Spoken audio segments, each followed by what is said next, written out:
12 o'clock on your Friday afternoon. Welcome in. It is indeed the halftime show. Tyler Head, Terry Ford, along with you. How you feeling this morning? Well, if you're a big fan of Gamecock Baseball, probably not too great. The expectations were not high going into last night based on what we saw last weekend with the Gamecocks getting swept by Georgia here out at Founders Park. So we knew it was going to be a tall ask for them to go into Knoxville and knock off the number one team in the country and gain number one last night. You were hoping that they were going to look more competitive. And unfortunately, falling 9-3 last night, yeah, he had a couple home runs. Petra gets a home run in the first inning. Messina homers in the sixth inning. But the hits were few and far between in the first half of that game. And when the Gamecocks finally started stringing some hits together in the seventh and eighth inning, well, it was too little too late at that point. The game was already well out of hand, and you weren't going to put on some kind of offensive explosion in those last couple of innings to close a 6-run gap. And now we're sitting here once again talking about the pitching struggling, and you're already down one game. It was not going to be an easy series to begin with in Knoxville, but you have an even taller task ahead of you over the course of the next 2 days, trying to escape with at least one win against the best team in the country. Hey, how you doing? Fantastic. Ed Bird just on and on here. Ed, I'm on the air. Nah, he had a couple questions. My man, Ed Bird. We love Ed deeply. So, watching last night, just like you, or if you're a Gamecock baseball fan, obviously. And, you get the home run by Ethan Petrie in the first, and you're like, all right, that's the start you need. Because we were discussing this yesterday, that, get on Tennessee early like Georgia got on you. Give them a punch. Knock them back a little bit. Stun them. Put them on their heels. Get a lead. Now, you obviously like to get more than 1-0, but you got a lead, and then you want the shutdown inning, and then you come back in the bottom of the first. And God love Ty Good, he's been throwing pretty well for the most part, but you can't groove a pitch right down the middle to Christian Moore. That's just bad location, and that ball still hasn't come down. So you couldn't get your shutdown inning. And that's not the reason you lost, but again, maybe you can carry, if you can get that shutdown inning and you're going 1-0, again, a 1-0 lead is nothing in today's SEC, but still, you couldn't get a shutdown inning, so that little bit of momentum that you start with, now you're even at 1-1. And then the biggest moment in this game was that third inning? You have 2 outs and the bases empty. Good walks back-to-back hitters. And then Tears hits the opposite field home run. Don't get me wrong. He went down and got it. It was in the lower part of the zone, but again, 3-run homers are killers. That was huge. It was huge. And then all of a sudden now you're staring at a different deficit. And now you're chasing. Look, Ty Good, and we'll hear Mark Kingston's comments. Ty Good, it was just kind of a rough outing. The location wasn't great. Control and command were off. And you saw it, and you can't have that happen against an offensive team as good as Tennessee. And the other difference, if you look at stats in this baseball game, as I check out my notes on the live stream, how you doing? I know it's stunning. I actually take notes. You would think I never do. You look at some of these numbers. For an example, all right, so Tennessee, home run, the runs off their homers was 7-2. I mean, South Carolina did have 2 bombs. They were both solos. Tennessee, whole different ballgame with runs off of homers. 3-run homer, 2-run homer, and 2 solos. The 3-run job is the killer. Then you look at runners in scoring position. Tennessee goes 3 for 9. South Carolina 1 for 8. Again, the opportunities were almost identical. But Tennessee cashed in 2 more, and that's big. Runners on base, Tennessee had 13 runners on base. South Carolina had 14. No big difference there, but Tennessee one more knock with runners on base than South Carolina. And these little things add up, and all of a sudden you look up and And wow, you lost. And you lost by multiple runs. So it is, the little things pile up. One team is getting the big hit or making the big pitch or making the big play defensively, and the other team's not. And that's what happens at the end of the day. And that's been the story of the season in a lot of ways. I mean, we can talk about the pitching, and the pitching has failed big time here recently. I mean, you go back to the Missouri series, the starters threw 5 innings, right? Lucky it was Missouri you were playing. But then you get Georgia, an upper-level offensive team, and they put up a ton of runs on you. And now you face another upper-level offensive team in Tennessee, and you go up a 9 spot. So the pitching is a thing. It's a huge thing here. But also, we got back to seeing South Carolina not cash in runners on base and runners in scoring position. And that was a thing. And again, you got Tennessee hitting home runs with runners on base and South Carolina with a couple solo shots. All these things just equal up. But at the end of the day, I'm watching this baseball game. And with all these notes that I'm writing down, it just comes down to right now, Tennessee is just better. Georgia was just better. And that's tough. That's a tough pill to swallow when you have been one of the best programs in the country and one of the best programs in the conference, and now you're looking up at multiple teams this year. And that's frustrating. I mean, Coach Tanner brought up playing the top 7 teams in the RPI, which South Carolina has done. That's a difficult schedule. That is, no doubt about it. South Carolina has had a minefield to walk through this year. But in those 16 games, counting last night, you're 5-11. So you're in, and look, the Georgia games, 2 of the Georgia games, you were way behind. Last night, you're way behind. But in a lot of these series, you were competitive. You just couldn't, once again, get the big hit, make the big pitch, make the big defensive play, whatever the case.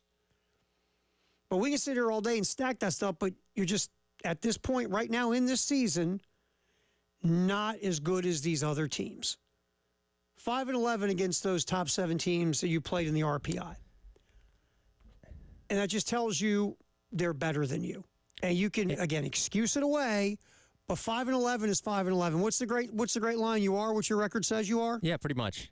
And you want hope, right, going into the postseason, because South Carolina's in the tournament, regardless of if they get run ruled the next 2 days and get bounced in the first game at Hoover, they're going to be in the field of 64. They're playing postseason baseball. But from what you've seen right now against 2 teams that are going to be high up in the projections or high up in the seeding when the tournament does start, you don't have any faith that South Carolina is going to be able to get out of whatever regional they go to, whether it be Clemson, whether they have to go out west and play UC Santa Barbara or whoever it may be. You don't see anything right now that tells you, yeah, this team can go back to a super. It feels like if you want to project ahead like we're talking about, right? Yep. If you want to project ahead, all right, let's just pick, you pick one of these regions and you go in and you're the 2 or the 3. Right. Let's just say you're the 2 for fun. I think if they continue to struggle, they'll be a 3. But let's just say you're a 2. You'll navigate the teams you're better than, because South Carolina has taken care of business against teams they're better than all year. Right. To their credit. But what's going to happen, you're going to run into that team that's better than you, that's going to be the 1 seed. And if we go by what we've seen this year, for the most part, your season will be over. Yes. That's the way it feels. I hope I'm wrong. Because there's talent on this baseball team. They have played well at times. They took 2 out of 3 from Kentucky. They beat North Carolina. They have had moments this year where they put it together and they've hung with the big dogs and they've won some games. But if you look at the big picture, 5-11 is 5-11, Tyler, and it tells you that sooner or later those teams that are better than you are going to get the best of you. And again, our concern as of late, and it's been up and down this season, has been starting pitching. And, when you have one bad weekend, that's something to say, okay, well, that's just one bad weekend. We put that aside. We're now looking at 3 straight weekends of bad starting pitching. Remember, the Missouri series, your starters give you 5 full innings across 3 days. That's not good. Fortunately, Missouri was a bad enough team. You were still able to win 2 out of 3 and get out of there and say, whew, weren't able to sweated that one a little bit, but we escaped. Bad series last weekend against Georgia. Off to a bad start last night with Ty Good, who just looked like he was not comfortable at all on the mound. Threw as many balls as he did strikes pretty much.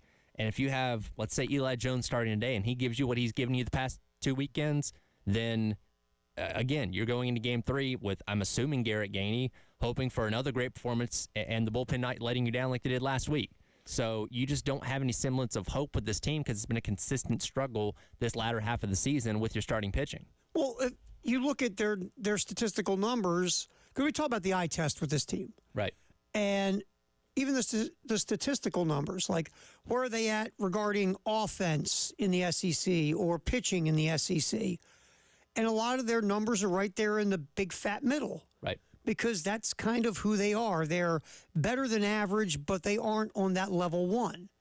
They just aren't. They're a better than average baseball team that will make the postseason, but are they really going to do damage? No. And again, the Ole Miss thing is brought up a lot, and I get it, but there were streaks in the season where Ole Miss consistently played well, including the very end of the regular season. The very end of the regular season, Ole Miss really got it together, and you saw what they could be for a long stretch, right? Right. South Carolina, once you get out of the early non-conference part of the year, besides that 4-game win streak they had when they won the last game against A&M, beat North Carolina, took the first 2 against Florida, you've seen a lot of up and down. Win 1, win 2, lose 1, lose 2, win 1, lose 1, win 1, lose 1. And we can get into this on the other side. You've outlasted your grace period where no excuse is going to be good enough for the fan base that has high level of expectations for this team. And again, you made it to a super last year. You were close to getting Omaha. Those were 2 tight games there down with Florida. So the expectation is at bare minimum getting back there this year, if not getting to Omaha. There's nothing about this team right now that tells you that's going to happen. And if you get bounced in the regional here in a couple weeks, people are going to be like, I mean, what's the excuse? Here's the thing about it. Last year's team, that looked like an Omaha team. It did. They had players. I mean, you saw guys who got drafted. The injuries killed them. I mean, and look, no team stays totally healthy. Sure. But if South Carolina could have had if the health gods would have smiled on South Carolina last year, that's a team that had a legit shot to get to Omaha. Sure. Really did. This year's team doesn't look or smell like an Omaha team in any way, shape, or form. Right. If they got to a super, that's almost feeling like they overachieved in a way. Watching this team, is there talent on this team? Yeah, there's talent, but you have to have a depth of talent. Yeah. To get that far. I don't see a depth of talent. For example, the starting pitchers or the pitching staff. You got some young arms there with some possibility and some ceiling, but they're not ready to take big roles yet. Right. But the guys that are in the roles that you need them to be in to be difference makers, you don't look at them as wow guys. Right. And they're solid guys, and their days they're wow guys. But if you look at their total body of work, they're all right.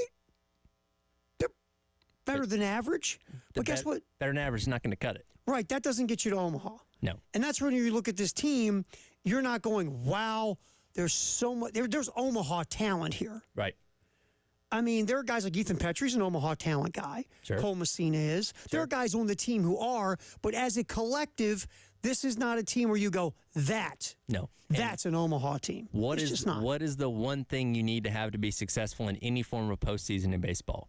Pitching. Starting pitching. What do you not have right now? Starting pitching. Yep.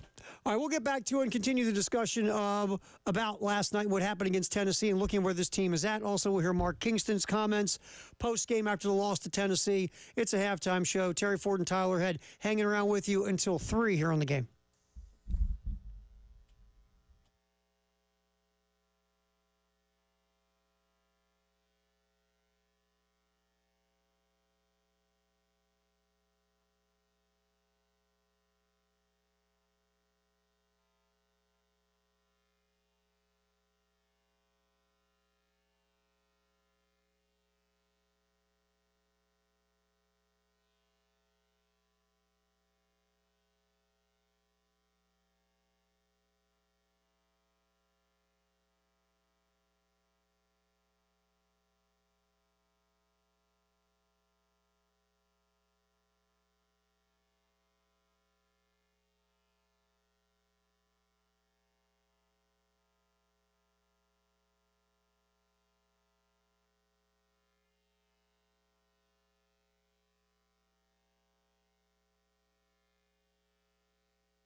All right, cool things going on today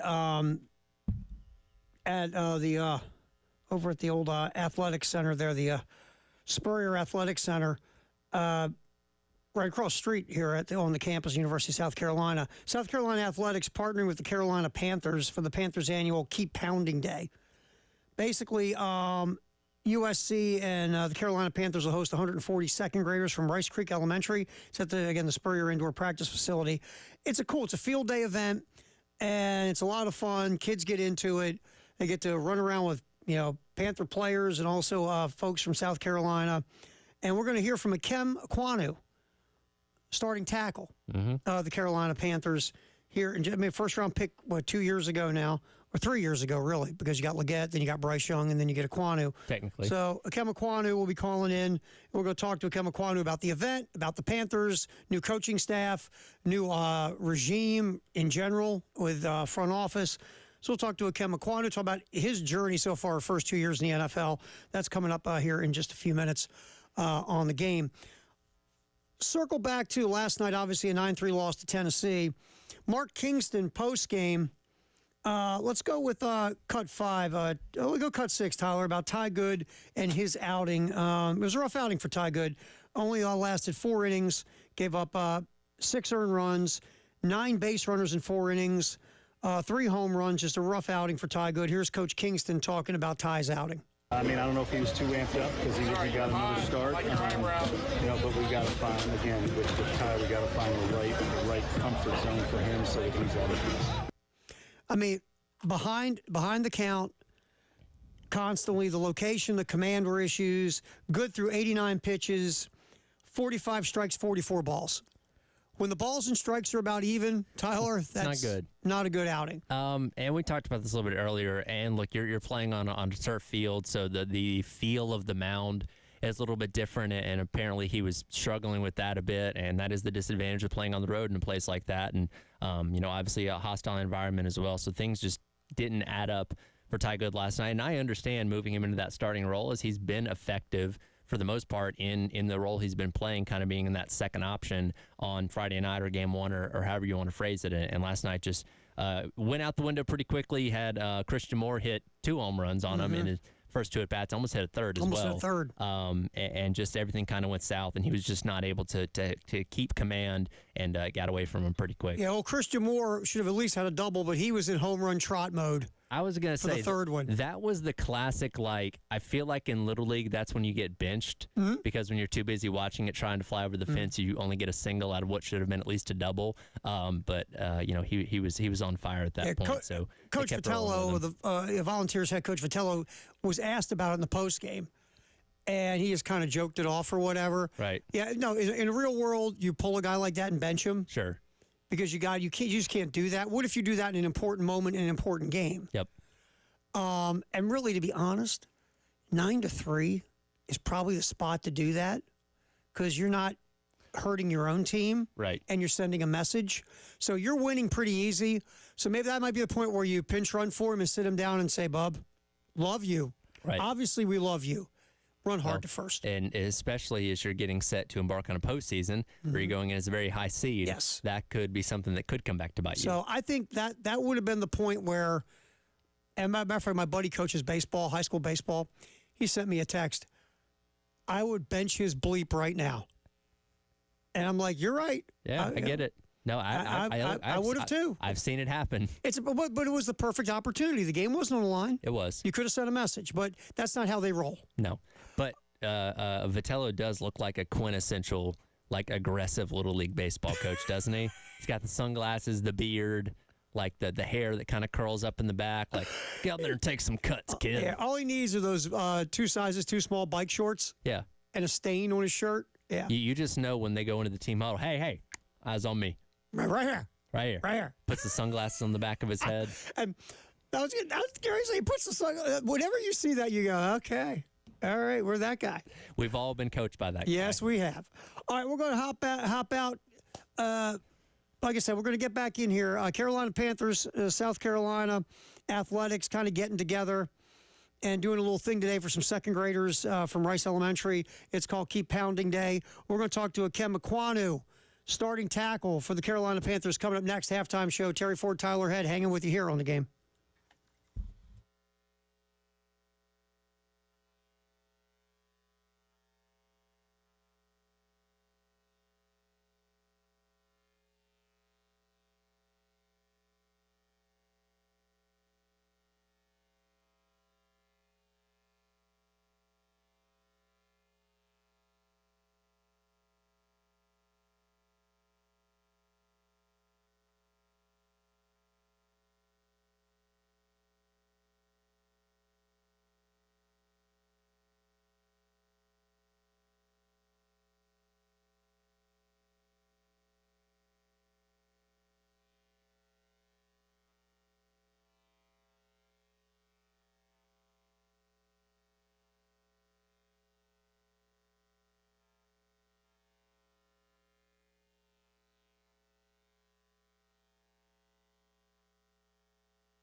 Halftime show, Terry Ford, Tyler Head. Again, today over at South Carolina, the athletics department partnering with the Carolina Panthers for the annual Keep Pounding Day. Basically, the Panthers and USC Athletics are hosting 140 second graders from Rice Creek Elementary over at the Spurrier Indoor Practice Facility. Ultimate field day events. Having some fun with the kids. Kem Ekwonu starting a tackle for the Carolina Panthers, part of the crew, having fun today with the kids. Kem, thanks for jumping on, man. We appreciate it. No doubt. Thanks for having me. Now, again, once you get running around and getting lathered up, you didn't get in game mode and pancake any second graders, did you? Nah, I didn't flip that switch today. You know, I let them have their fun. Hey, Kem, it's year 3 for you now. You're going into year 3. And you're your first-round pick. Give me the feeling of a Kem Ekwonu going into year 3 compared to a Kem Ekwonu going into year 1. What's the biggest difference for you? Yeah, I'm really just excited for the season coming up. I feel like we're kind of floating under the radar right now, so I'm kind of excited at the position we're in. You know, we got an opportunity to really do something special this year. Obviously, eyes on us, so it's kind of a good opportunity to wake some people up this year. That's kind of the mindset, just wake some people up about what the Carolina Panthers are about. We are very excited to see one of our own in Xavier Legette get picked up by the Panthers in the first round. How much interaction have you had with Legette? Have you nailed his impersonation as of yet? I know he's got quite a unique accent that everybody seems to love.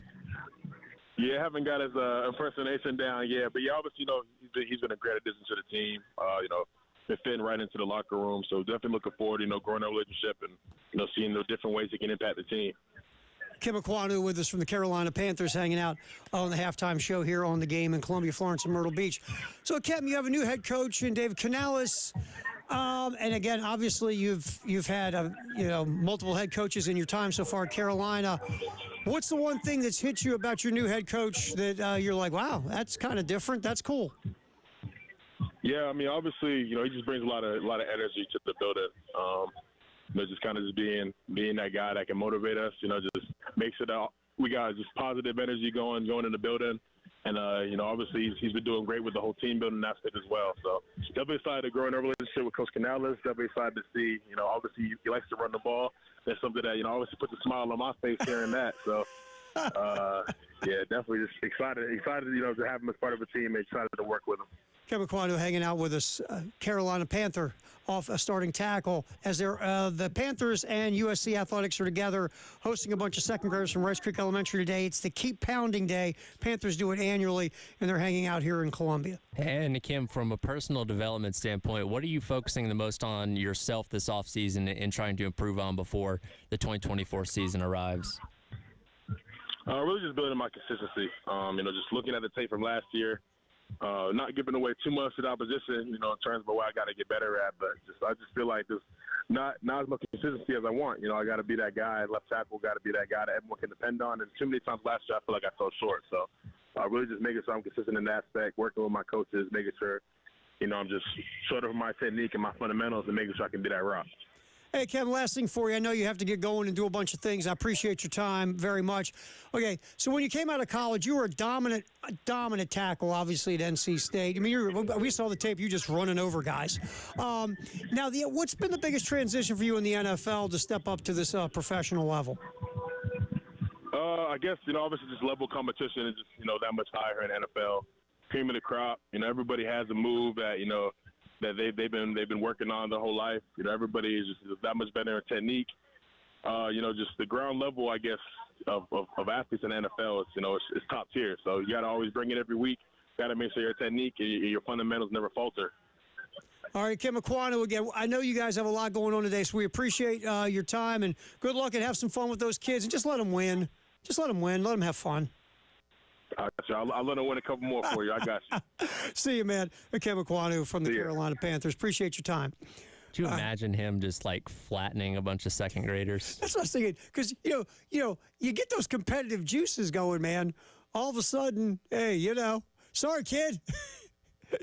Didn't mean to knock you into the parking lot. My bad. I just got a little crazy. Well, here's the thing: is if you were playing professional football, you have a level of competitiveness to you that is second to none. And it doesn't matter if you're going up against another grown man or a bunch of kids in a pickup basketball game. When you flip that switch, you don't care who it is. You're trying to win.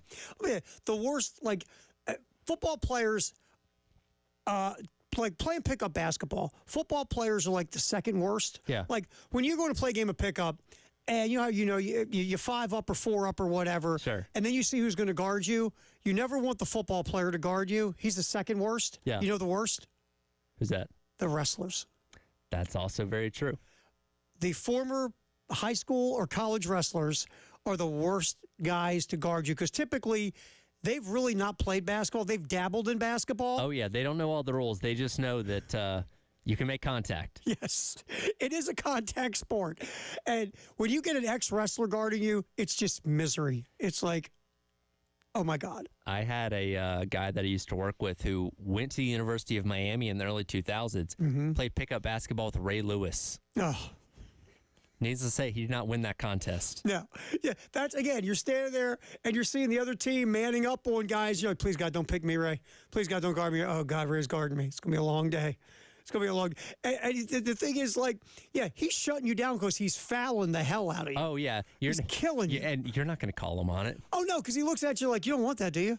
No, Ray, really? Just push the bone back Hey, in my shoulder. I think that was a foul. Excuse me. It's good. It's fair. We're good, dog. There was a guy, he wrestled. I was playing pickup ball in PA. And Pennsylvania takes wrestling massively serious. It is very high up on the sports list. And this guy was a state champion wrestler. Which up there, that means something. He was a multiple-time state champ, and nicest guy in the world, by the way. Of course. Multiple-time state championship wrestler, state champion in PA. Yep. Went and wrestled at Wisconsin in the Big Ten. Which, for those that are unfamiliar with college wrestling, that's like going to Ohio State or Alabama in football. Yeah, I mean, he was a high-level wrestler. Nicest guy in the world. And he came back after he finished up his college eligibility. He started playing pickup basketball with us. And it was miserable. It's not fair. It was just, dude, please don't put me in a figure 4. I'm just trying to get a layup. Come on, Jeff. Please, Jeff, stop. Now, okay, did he have a neck and did he have cauliflower ear? Cauliflower ear, no. Neck, no. No, yeah. He was no on both. He was all lat. So yes, zero on the neck and 0 on the cauliflower ear. He didn't have that. But yeah, he had no neck. But he was the nicest guy in the world. He was such a great dude. Totally. And you almost felt Here's the bad thing. that you were starting to get annoyed because he was killing you. Yeah. Well, here's the thing: is most great wrestlers are great, upstanding citizens. You know, they'll hold the door for the old lady, you know, at the grocery store, and just be good role models in the community. But when they step on the mat, they can flip the switch. Oh. You don't want to be around them. He could flip a switch. There's no doubt. All right, we appreciate Ken McQuanu coming on and hanging out with us from the Carolina Panthers. As we didn't want to keep him too long, and they're doing media. It sounded like there was a lot going on. Yeah, a lot going on. And it's really a cool thing that the Panthers and USC Athletics are doing, partnering up for the Keep Pounding Day, hosting 140 second graders from Rice Creek Elementary over there at the Spurrier Indoor Practice Facility. That's just, kids love that stuff. They get to be around collegiate and professional athletes, and that's a good time. And, and too, you're sitting there, I'm not going to lie, you get a Ken McQuanu on, your first question wants to be, let's talk about your owner. Yeah. But, you can't do that. I was going to say, that guy signs his paychecks. He probably wouldn't be too comfortable with And those plus, you don't want to put a 300-plus pound man in an uncomfortable situation on the air. No, considering the fact that he's just down the street not from far us. Away. He could find us if he really wanted to. And Frank at the security desk is not going to throw himself in front of me to save me from a 300. For all we know, Frank might be a big Panthers fan, and he might just let him in. Frank might help him, be quite honest. So anyway, thanks to Ken McQuanu. And thanks to Panthers for setting this up. Dylan Love and the folks of the Panthers hit me up yesterday about it, so I really seriously thank them very much for partnering up with us as well. All right, back to what happened last night, 9-3, South Carolina losing to Tennessee. We heard some Mark Kingston about Ty Good. And Good, again, behind hitters, deep into counts, lots of pitches. Location wasn't very good. Command was off. And here's one thing it could be too, Tyler. And this is not the excuse train, but this is pitchers. He got used to that role as coming in after the opener. Mm-hmm. And now all of a sudden you are the opener. Yes. You're the starter now. You're not coming in the second inning or sometimes the first inning or the third inning or whatever. You are starting the game. Yes. Sometimes that can be a thing. Guys get comfortable in roles. Pitchers they're a different breed, man. Like I said, they're head cases. It's all mental. And he might be super comfortable in the role of long guy following the opener, right? And now we're going to make you the starter. Now, could he eventually be comfortable as a starter? Absolutely. And he has started games before this season. Right, but the comfort level, you might be more comfortable in the role of guy coming in is what I'm saying. Right, and when you come in, you know your situation. You know what you're working with as opposed to you're starting off the game with a clean slate. You're starting off, and again, when Christian Moore takes a yard in that first at-bat of the game, it's like, oh, we're not off to a good start then, as opposed to coming in saying, okay, well, I'm, coming in, we got 2 runners on, 1 out, we're down 2-0. Like, okay, here's how I work in this situation, as opposed to starting with just completely from scratch. And little silly things like, if he comes in, like if he's used to coming in, like in these situations lately for Roman Kimball, he'd come in with runners on base. Yes. And some guys are just more comfortable from the stretch. Right. There's little things like that, too.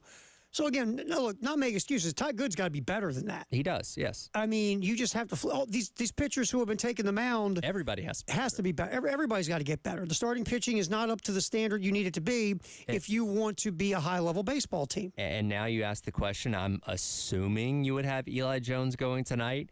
You want to keep Gainey in your back pocket in case, like we said yesterday, you get into a situation like, okay, you're up by a run or 2 going into the 8th inning, bring in Gainey to lock things down and hopefully secure a win. And if you don't get in that situation, then you save him for the start tomorrow. Yeah, I mean, he's kind of your fluid piece right now. Right. He's sort of like your high leverage strategy situation. Yes. And we'll see. Because if you have the lead in the 9th, just like yesterday, you and I said it, you bring him in. Right. All these other, don't overthink it. Well, he pitched then, and this rest here. No. You're not asking him to go out there and chuck 80 pitches. No. You're saying, come in here, get us 3 outs, and let's sneak out of here with a W. Right. That's what you're asking for. If that happens, guess what you do? It's put everybody's name in a hat Saturday. Yep. And that's just the point of where you're at. We're going to, Coach Kingston, let's get one more in here from Coach Kingston. This was Cut 5 talking about pitching, and you just got to have command. It's just, Ty was a little unlike himself tonight, where he just had very little command, had the 4 walks, and fell behind most of the hitters. And when you fall behind these hitters, they're going to do some damage. Somebody had to take off their hood. Yeah. Whoever that was. Something was going on. That's the unfortunate part about these road series is you don't get the formal press conference. So a lot of things happen in the background. But the point he brings up there is, there are some teams, like, again, Missouri the other week, when your pitching's not great and you can still come away okay, not against Tennessee, legitimately the best offense in the SEC. You're struggling on the mound, they're going to take advantage of you, which they did last night. Yeah, I mean, and the 2 walks, it's 2 outs and the base is empty in the 3rd. It's a 2-1 game. Everything's fine. Despite command issues and going deep into counts issues and all those things, it's a 2-1 game and you have 2 outs. You're an out away from escaping to the dugout in a 1-run game. Yep. You walk a guy, you get up a 3-run bomb. Yep. Now you're down 5-1 and oh my God, here we go. Right. And you just can't do that. And all year, and look, baseball is a game of peaks and valleys. We get it. But you got to have more peaks and valleys. And this team has been peaking and valleying all They're year. stuck in a valley right now. And now they're in the valley in the worst possible time. And there went the grappling hook. Yes. All right, we'll get back. Firehouse Sub text the hour on our text line 803-404-6100. We'll hit that up next. Terry Ford, Tyler Head, halftime show rolling up until 3 here on the game.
All right, our Firehouse sub text the hour at 803-404-6100. What do you got there, Tyler? Yeah, so in reference to the command that Ty Good was struggling with last night, Kaiser weighs in and says they weren't just balls, they were in the dirt, and they left him out there. I imagine there was an idea of how long they wanted him to go.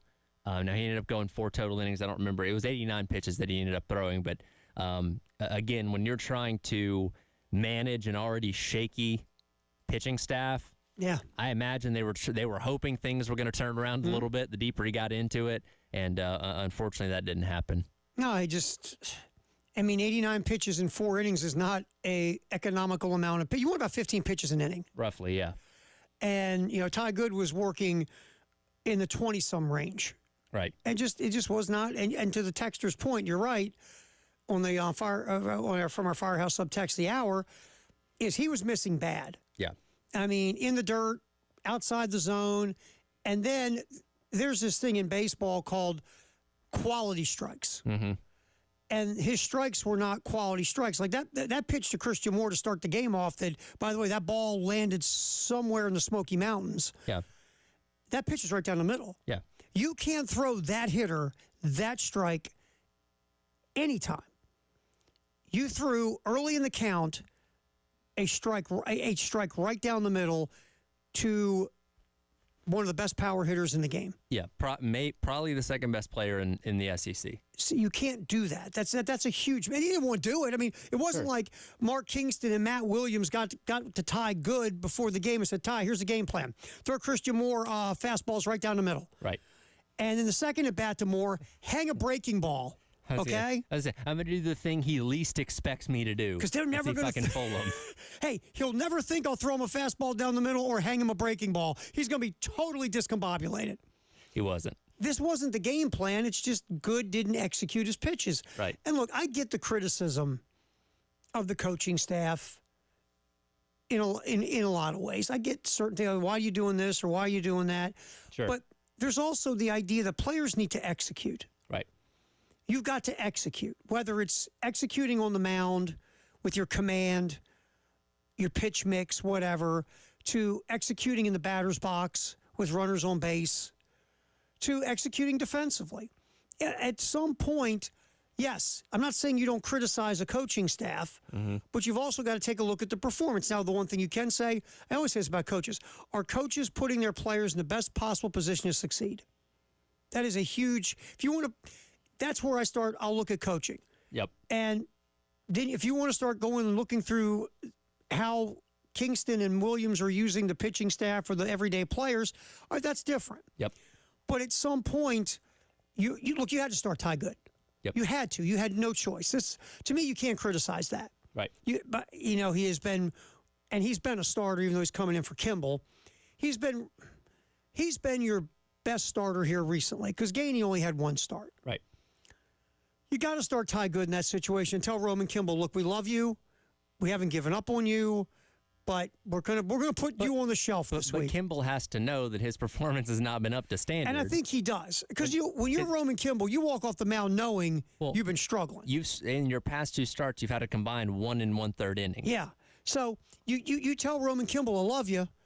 We have huge plans for you moving forward, but right now, we got to sit you down. Not cutting it. We have to sit you down.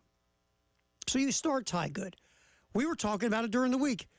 Ty Good, Eli Jones, and Garrett Gainey in a perfect world. That's really what you have to throw out in Knoxville. Right. As starters.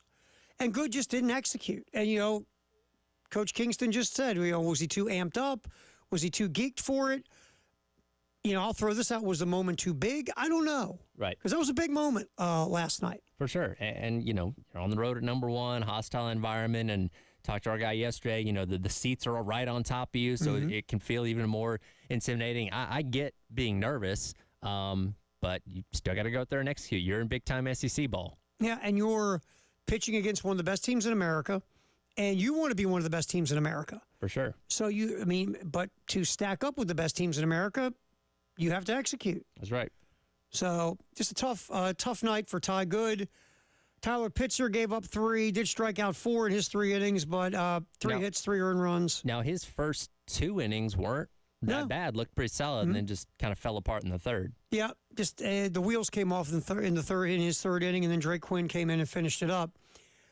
I tell you this, A.J. Causey came in the game, and I have not seen him pitch before. A lot of movement.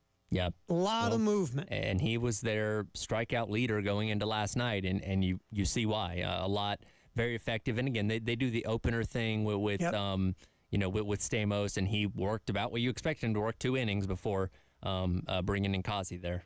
Now, again, South Carolina got a couple of runs off of Causey, but you can see why he has strikeout stuff. Right. Because it is. His pitches have a lot of movement. His ERA is over 4 this year, so he is hittable. Right. It's just he also has some strikeout stuff. And let's face it, he has some big strikeouts in big moments. Mm-hmm. So it was one of those nights. Unfortunately, 9-3, Tennessee takes out South Carolina. The pitching just got to get better. Yep. And hopefully Eli Jones, they found a flaw in the delivery or in the mechanics. They've been working on it with Jones. Hopefully you get back to early season Friday night Eli Jones. Right. But that's tonight, weather permitting, 6:15 pre, 6:30 first pitch. Again, that is tonight here on the game in Columbia and in Myrtle Beach. The weather does not look great, so we'll see how this thing goes. Weather tomorrow, not great either. So we'll keep an eye on that, but that's the plan right now, 6:15 pre, 6:30 first pitch, Volunteers and Gamecocks from Knoxville. Football in the 1 o'clock hour coming up next on the Halftime Show.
Halftime show, Terry Ford, Tyler Head, 1 o'clock hour every day is football, football, football.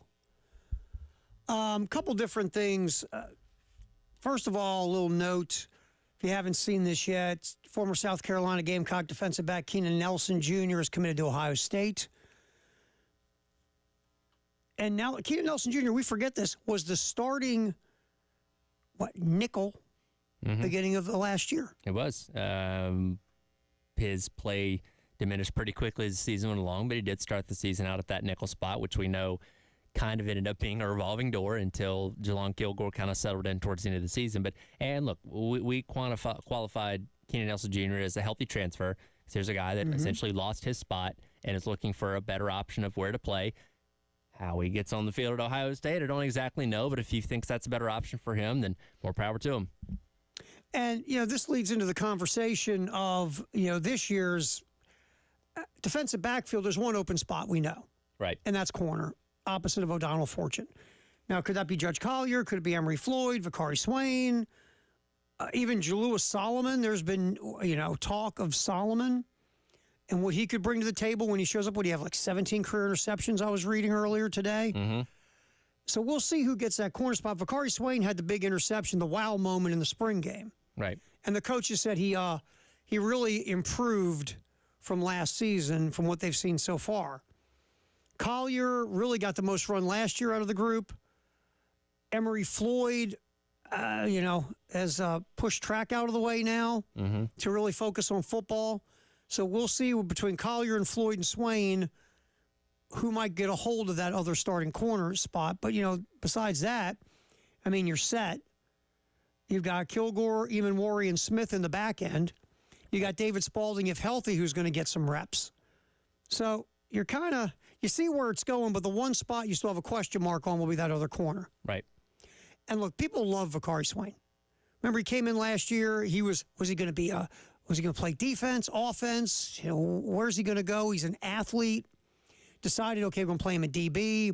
He didn't take the field last year because, again, he was learning how to play the position. So we'll see where that goes this year, but that's the only unknown. Who's going to snag the corner spot? Right. All right, as we do football, sponsored by Atlantic Windows and Doors here in the 1 o'clock hour on the halftime show on the game. Let's grab cut 8 real quick. On 3, and JD, right? JD Pickell. Yeah, on 3. JD Pickell. Not Pickle. Pickell. Not Pickle? Not If it was Pickle, it'd be 1 L. That's true. So Pickell, you've never seen Pickle spelled with 2 L's. I have not, but Bill Gunner referred to him as JD Pickle this morning, so just wanted to clear that up.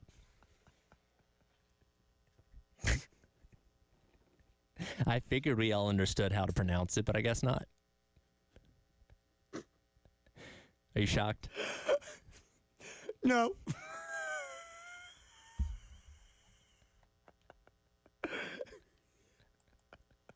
All right, where was I? JD Pickell. From on 3, was doing his win-loss goggles on their pod, and he went down the road of Shane Beamer and Dabo Sweeney, and there's JD Pickle. Here's JD. I think it's all about the win-loss goggles. And this is a tale as old as time in college football. This is something we've talked about a lot on this show. How you view your head coach is specifically viewed through, are they winning or are they losing? A great example of this is Dabo Sweeney. If they're winning, Dabo's doing it his way. It's his culture. If they're losing, he's lame. He's outdated. He's too corny. Same thing with Shane Beamer. People say the same thing about Shane Beamer right now. When they were winning, he's throwing on the backwards hat and the sunglasses and vibing out with his guys in the locker room. He's a player's coach. He's cool. He's emotional. Wears his heart on his sleeve. And if they're losing, he's corny. He's yelling at the refs and they're losing. He's whiny. He's yelling at the refs and they're winning. He's passionate. You know who yells at refs in college football? Literally every single coach in the sport. Okay, so the win-loss goggles around Shane Beamer, I understand the thought behind it. It's a reality. It's what we deal with in college football. But let's not pretend that Shane Beamer hasn't done a good job at South Carolina to this point. To say he's on the hot seat going into this season, I think that is a wild mistake if South Carolina does make a move in another direction at the head coach position. And I think Shane Beamer is building something at South Carolina. Yeah, Understand now, growth, when you build something, it's not linear. It's going to have a couple dips. It's going to have a couple of turns that you don't want it to take, but you give it enough time. I really do believe that South Carolina and Shane Beamer are heading in the right direction. Yeah, I mean, I totally agree with the pickle man about Shane. Look, last year was disappointing to everyone, especially Shane Beamer. Of course. And it does happen. Your program, you didn't have a firm foundation of depth yet. No. And we went into last year going, okay, there's one spot you really can't have injuries. And what spot did they have injuries? Offensive line. The one spot you couldn't have injuries. And it cratered this offense. Yeah. Defensively, they got it together in November, but the defense was disappointing through September and October. Sure. So last year was all the way around. It doesn't mean that this program's not in the right direction, because this team exceeded expectation in year 1 and year 2 if you look at preseason 1-loss totals. Sure. Year 3, they were, I believe it was 5.5 going into last year, Tyler. Yeah, it was right on the number. So really, they just missed being right at what most folks thought their 1-loss total would be. I thought they'd win 7 games last year. Yeah, that was me. That seemed like the ceiling. And again, we go back to that Florida game. You make a stop on 4th down, you win that one. If you can find a way to score a touchdown in the game against Clemson, then you may win that one as well, or not turn the ball over right there at the start of the game. So close. Just having a couple more wins there. And again, it was disappointing overall, but he brings up a really good point that Coach Beamer is, a very colorful type of coach. And he does fun things with his team. He does the social media stuff and is very fiery and passionate as well. And I go back to what happened after that Florida game where he kicked the cooler, right? Mm-hmm. Supposedly broke his foot. And, the national media had a field day with that one. Look at this clown. Who does he think he is, kicking a cooler or getting mad at his players, whatever it may be? If they win that game, if Carolina's sitting at 7-1 and he breaks his foot because they lost that game or something like that, man, Beamer just fired up, so passionate about this team, knowing they can be better, knowing they shouldn't have lost that game. It is very much a goggles situation that, depending on the win-loss record, how you react to when coaches do those kind of things. Again, he brings up the point about Dabo Swinney in the Upstate. We just played his audio in the last hour, the more ridiculous stuff that he says. When you're winning, passionate. Man, that's Dabo. He's fired up. He's it's working, and he does it his way. He does it his way. When you start losing, this guy's a clown. What's he talking about? It's not working anymore. Why is he still saying these things? It's like, bro, evolve. Exactly. Get into the world. Come on, caveman. Let's go. Right. And that is the world we live in. Look, winning is the greatest cologne. It covers up all the stink. Yes. If you're winning, everyone explains away any of your quirks or your personality or whatever. I mean, I always use Bobby Knight as an example. When Bobby Knight was going to Final Fours and winning national championships as the basketball coach in Indiana, Bobby's fiery. Bobby's no nonsense. Bobby's an old school taskmaster. Bobby's driven. Bobby's this. He's a disciplinarian. Bobby. When they stopped winning national championships going to Final Four, dude's a kook with anger management issues. Right. This old guy, what are you doing, old timer? You a curmudgeon? Hey, you have a really filthy mouth, man. I mean, it's about winning. And he's right, with Shane. 2 years ago, you knock off Clemson and Tennessee. You make fun of the whole thing with Stoops during SEC media days. You are kind of like the hip new age type of coach. Right. You're using social media to your advantage. And you're a dude that everybody wants to play for. Right. You underachieve at 5-7. Hey, man, why don't you get off social media? Hey, dude, how about a couple of those videos? Why don't you focus on coaching a little bit more instead of trying to be funny? Yeah, less cool shades, backward hat, fake video. Why don't you just get in the film room? Yeah. And that's the perception of winning and losing. That's the cologne. If you're not winning, you have stinky armpits, right? Right. That's just the world we live in. So I'm with JD Pickell on that it just always depends on perspective. If you're winning, we look at you totally different. We make excuses for you when you're winning. Forget just changing our perspective on you. We actually make excuses for guys. Totally. When you're winning.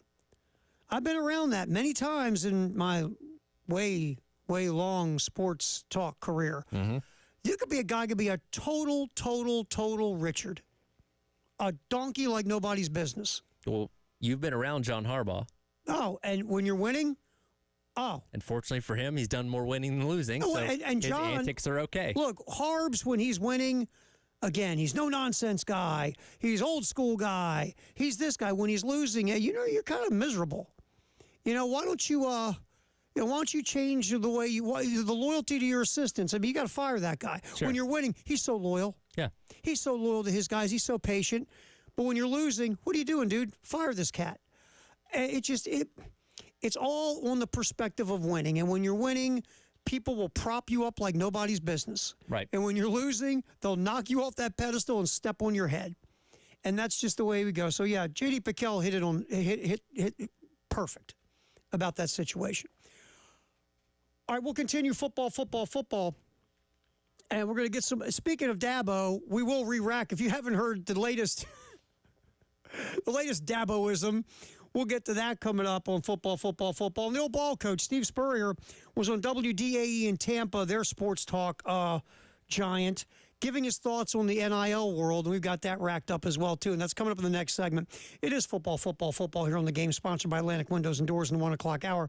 Again, depending on the weather, scheduled to roll at 6:15 with the pregame, 6:30 with the first pitch. Baseball, South Carolina hosting Tennessee, or Tennessee hosting South Carolina, I should say, in Knoxville. Game 1 obviously went to the Vols. Hopefully South Carolina maybe can rebound tonight with Eli Jones on the hill, we think. We'll find out. This weather thing is fluid, but right now, 6:15, our coverage starts tonight, and 12:45 tomorrow. Again, weather doesn't look good in Knoxville again tomorrow. And while you're at it, you might as well go to 1075thegame.com and register for the Palmetto Citizens Federal Credit Union Grand Slam giveaway. Right now, we're sitting at $1,300. If a Gamecock hits a Grand Slam, the next weekday morning at 7:30, the early game will pull the winner. How do you qualify? You just qualify on 1075thegame.com, fill out the little form, click submit. Your name will be in just in case that Grand Slam does happen. Again, the Palmetto Citizens Federal Credit Union Grand Slam giveaway. Go check out on 1075thegame.com. We'll come back. We'll hear from Dabo and the ball coach. Football, the 1 o'clock hour right here on the game.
All right, at 2:15 here in our little radio show, our buddy John Whittle from the Big Spur will jump in, talk some Carolina baseball with us. Obviously, looking back on last night's disappointing loss in Knoxville, 9-3 to the Tennessee Volunteers. Again, weather permitting, 6:15 from Knoxville. Our coverage will start Game 2 of South Carolina and Tennessee here in Columbia and in Myrtle Beach. All right, football in the 1 o'clock hour, sponsored by our friends at Atlantic Windows and Doors. All right, Daboing. Once again, he just can't help himself. Transfer portal, NIL. Dabo is honestly Mel Gibson and Braveheart, running down the hill with his kilt, just continuing to fight the good fight against that nasty devil that is the transfer portal and his awful sister NIL. And all right, Tyler, here's Dabo's latest salvo about the transfer portal. There's 3 types of players in the portal. I mean, it's really pretty simple. Most of the guys in the portal aren't good enough to play for us. Yeah. That's just the reality of it. I mean, we have guys that are backups at Clemson that go in the portal because they just want to have an opportunity. And most of them are graduates, by the way. But we have guys that are backups, or they want a chance to go play, and I got no problem with that. And so rarely do we have a starter leave Clemson. You've got the majority of the guys. They're guys that are in the portal because they want to have a chance to go start somewhere. Mm-hmm. They're not playing where they are. They're not good enough to come in and play for us. And so we'd rather take a good high school player as long as we can get them, which we do, and you develop them. That's the first type. The second type of guy that goes in the portal is he's only going in the portal as a formality because the deal's already been done. Mm-hmm. He knows where he's going before he ever goes in the portal. So we're not getting that guy. Mm-hmm. And then the third type of guy is going in the portal just to see what he can get. And we're never going to win that war. So, we've been really fortunate because, first of all, we're established, been there 16 years. Mm-hmm. And we don't have a lot of attrition. I mean, we had 127 guys go through spring ball, and 125 are still on the roster, after spring, post-portal closing. So that's a miracle in today's world.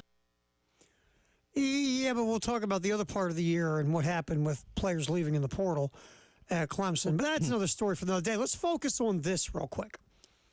Now, Dabo said most, right? Most. Let's go through let's be fair as much as we are highly entertained by the Daboisms these days. Right. Dabo said most players couldn't start at Clemson, right? Right.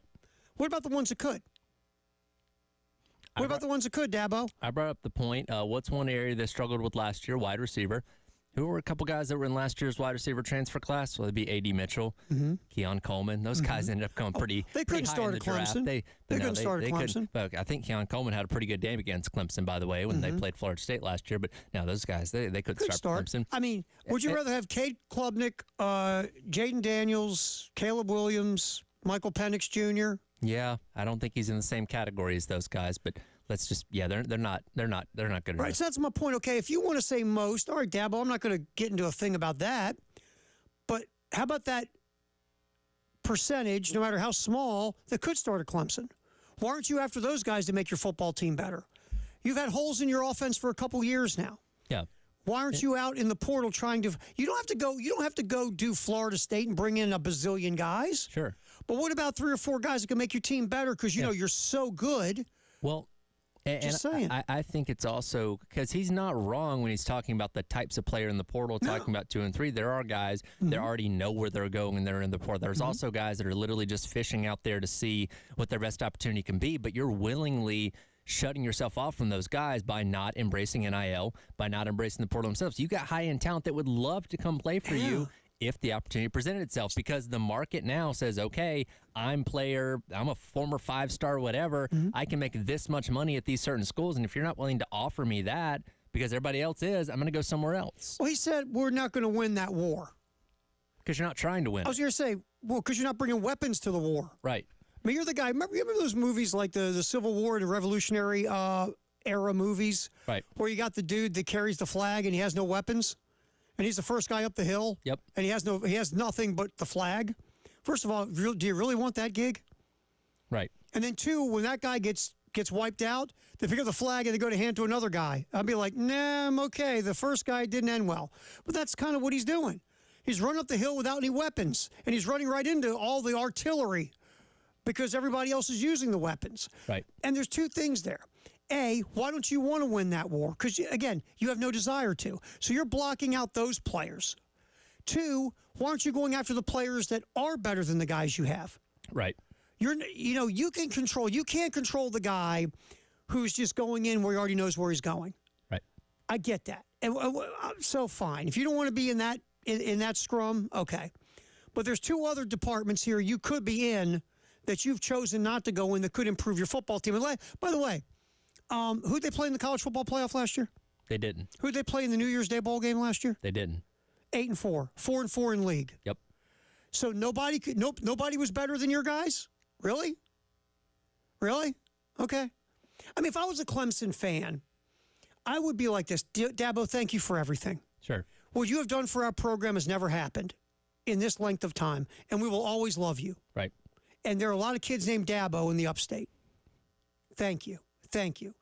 But at this point in time, you've got to evolve. Now I'm frustrated with you because you're not evolving in the world of college football in the place you need to evolve. And last year was an 8-4. Right. And if you back it up with another 8-4 or even a 9-3, you're not reaching the levels you reached for a long time. And I think it's a legitimate question to say, are you not reaching them because you're not evolving in the world of college football in 2024? If I'm a Clemson fan, I am starting to get frustrated. Yep. I really am. I mean, get off my lawn guy is not the dude to be right now. So we'll see, but Dabo just keeps Daboing. And again, the more and more you move away from those years of success, again, if they go 8-4 this year, the more people within your own fan base are saying, getting a little bit fed up with this. It's the same stuff every single time. We're willingly not doing what is legal, by the way. Nobody's breaking any rules. What is legal now in college football, they are willingly saying, we don't want to be a part of that. And again, if you continue to fall further and further behind, that's on you. And what's he going to be like when the new world starts and you got the $22 million that the university is going to have to? Well, see, you don't have to do that. And that's what I'm saying. You don't have to go up to the limit. You That's can just my say, point. you know what? If you're going to come to Clemson, you're going to come here for integrity and to play for the name on the front of the jersey. That's great. You go get your collection of Rudies out there and try and field a team in a Power 4 conference. Good luck. Because if you're not going to spend in that money And everyone like else others is. will, guess who you're not getting? Any good talent. No, because even the kid from high school is going to look at his future earnings, and if there's no future earning potential at Clemson, he's going to go somewhere. Then guess what? If you want to operate like little old Clemson, you'll go back to being little old Clemson. I better hope Dabo has about 20 more sons that are around the age of college football players, because that might be your whole roster. Yeah, and again, I give him props for what he's done and what he's accomplished. He's a phenomenal coach. Sure. It's just you've got to evolve. You've got to understand the room, and you've got to figure out the chess pieces all the time. Right. Especially right now. It doesn't take a genius to figure out this thing's changing. You know what? In the last 10 seconds, it's changed again. Yeah, it has. You got to change with it, man. You got to change with it. All right, we're going to, let's wait till next time. The old ball coach talking to WDAE in Tampa about NIL. We'll get Steve Spurrier's thoughts there. And which ceiling floor would you like to hit there, Tyler Head? I'll let you choose. Okay, we can spin the wheel of ceilings and floors. Yep, from Andy Staples' podcast on 3. They did ceilings and floors for all the programs in the SEC. We'll get one of those racked up as well as we go football in the 1 o'clock hour here on the game. Also, craft beer card is back. You can spend $30 a brewery at 12 locations. You add that up on your fingers with your smartphone, that's $360. That's what you would spend if you just went and did it. You can get a craft beer card that will enable you to spend $30 a brewery at 12 craft beer locations. Cost you $79. Just go to 1075thegame.com, click on Sweet Deals. We'll get back in here, yap about Steve Spurrier's thoughts on NIL, and hear what Spurrier said about it next on the halftime show. Football in the 1 o'clock hour, sponsored by Atlantic Windows and Doors here on the Game.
We are rolling football, the 1 o'clock hour here on the game.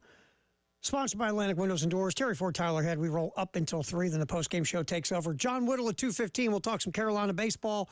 We'll circle back to that conversation. Obviously, a 9-3 loss in Knoxville last night. Well, weather permitting, get it going at 6:15. Our coverage here on the game in Columbia and Myrtle Beach later on today. Game 2 of the very important series for South Carolina. Absolutely. Try to get a W, get that L taste out of your mouth. Got to eat a W. That's what we got to do. Just like the great Jameis Winston. Still weird. It was so weird. Go to eat that W. And he starts, it was just. I feel like, were those your table manners? Probably. Yeah. This is the same guy that stole crab legs, remember? Yeah, it's true. Shouted obscene things on a picnic table. Quote unquote, stole crab legs. You know, once that happened, they pulled the dude over at Publix and said, hey, Sparky, he does that every Wednesday. Yeah. And it's okay. Well, it's part of his NIL my deal. My question is, like, did he not think people were going to notice the Heisman Trophy winning quarterback in the Tallahassee Publix? Well, the other thing is, he walked out. And the way he walked out, it was, I do this all the time, and it's cool with everybody. Sure. One guy didn't get the memo. The new manager was in that day, like, did that guy just steal our crab legs? No, it's cool. It's Jameis Winston. I don't care who it is. All right. I don't know who this Jameis Winston guy is, but he ain't stealing crab legs from here. I don't watch football. That's right. All right.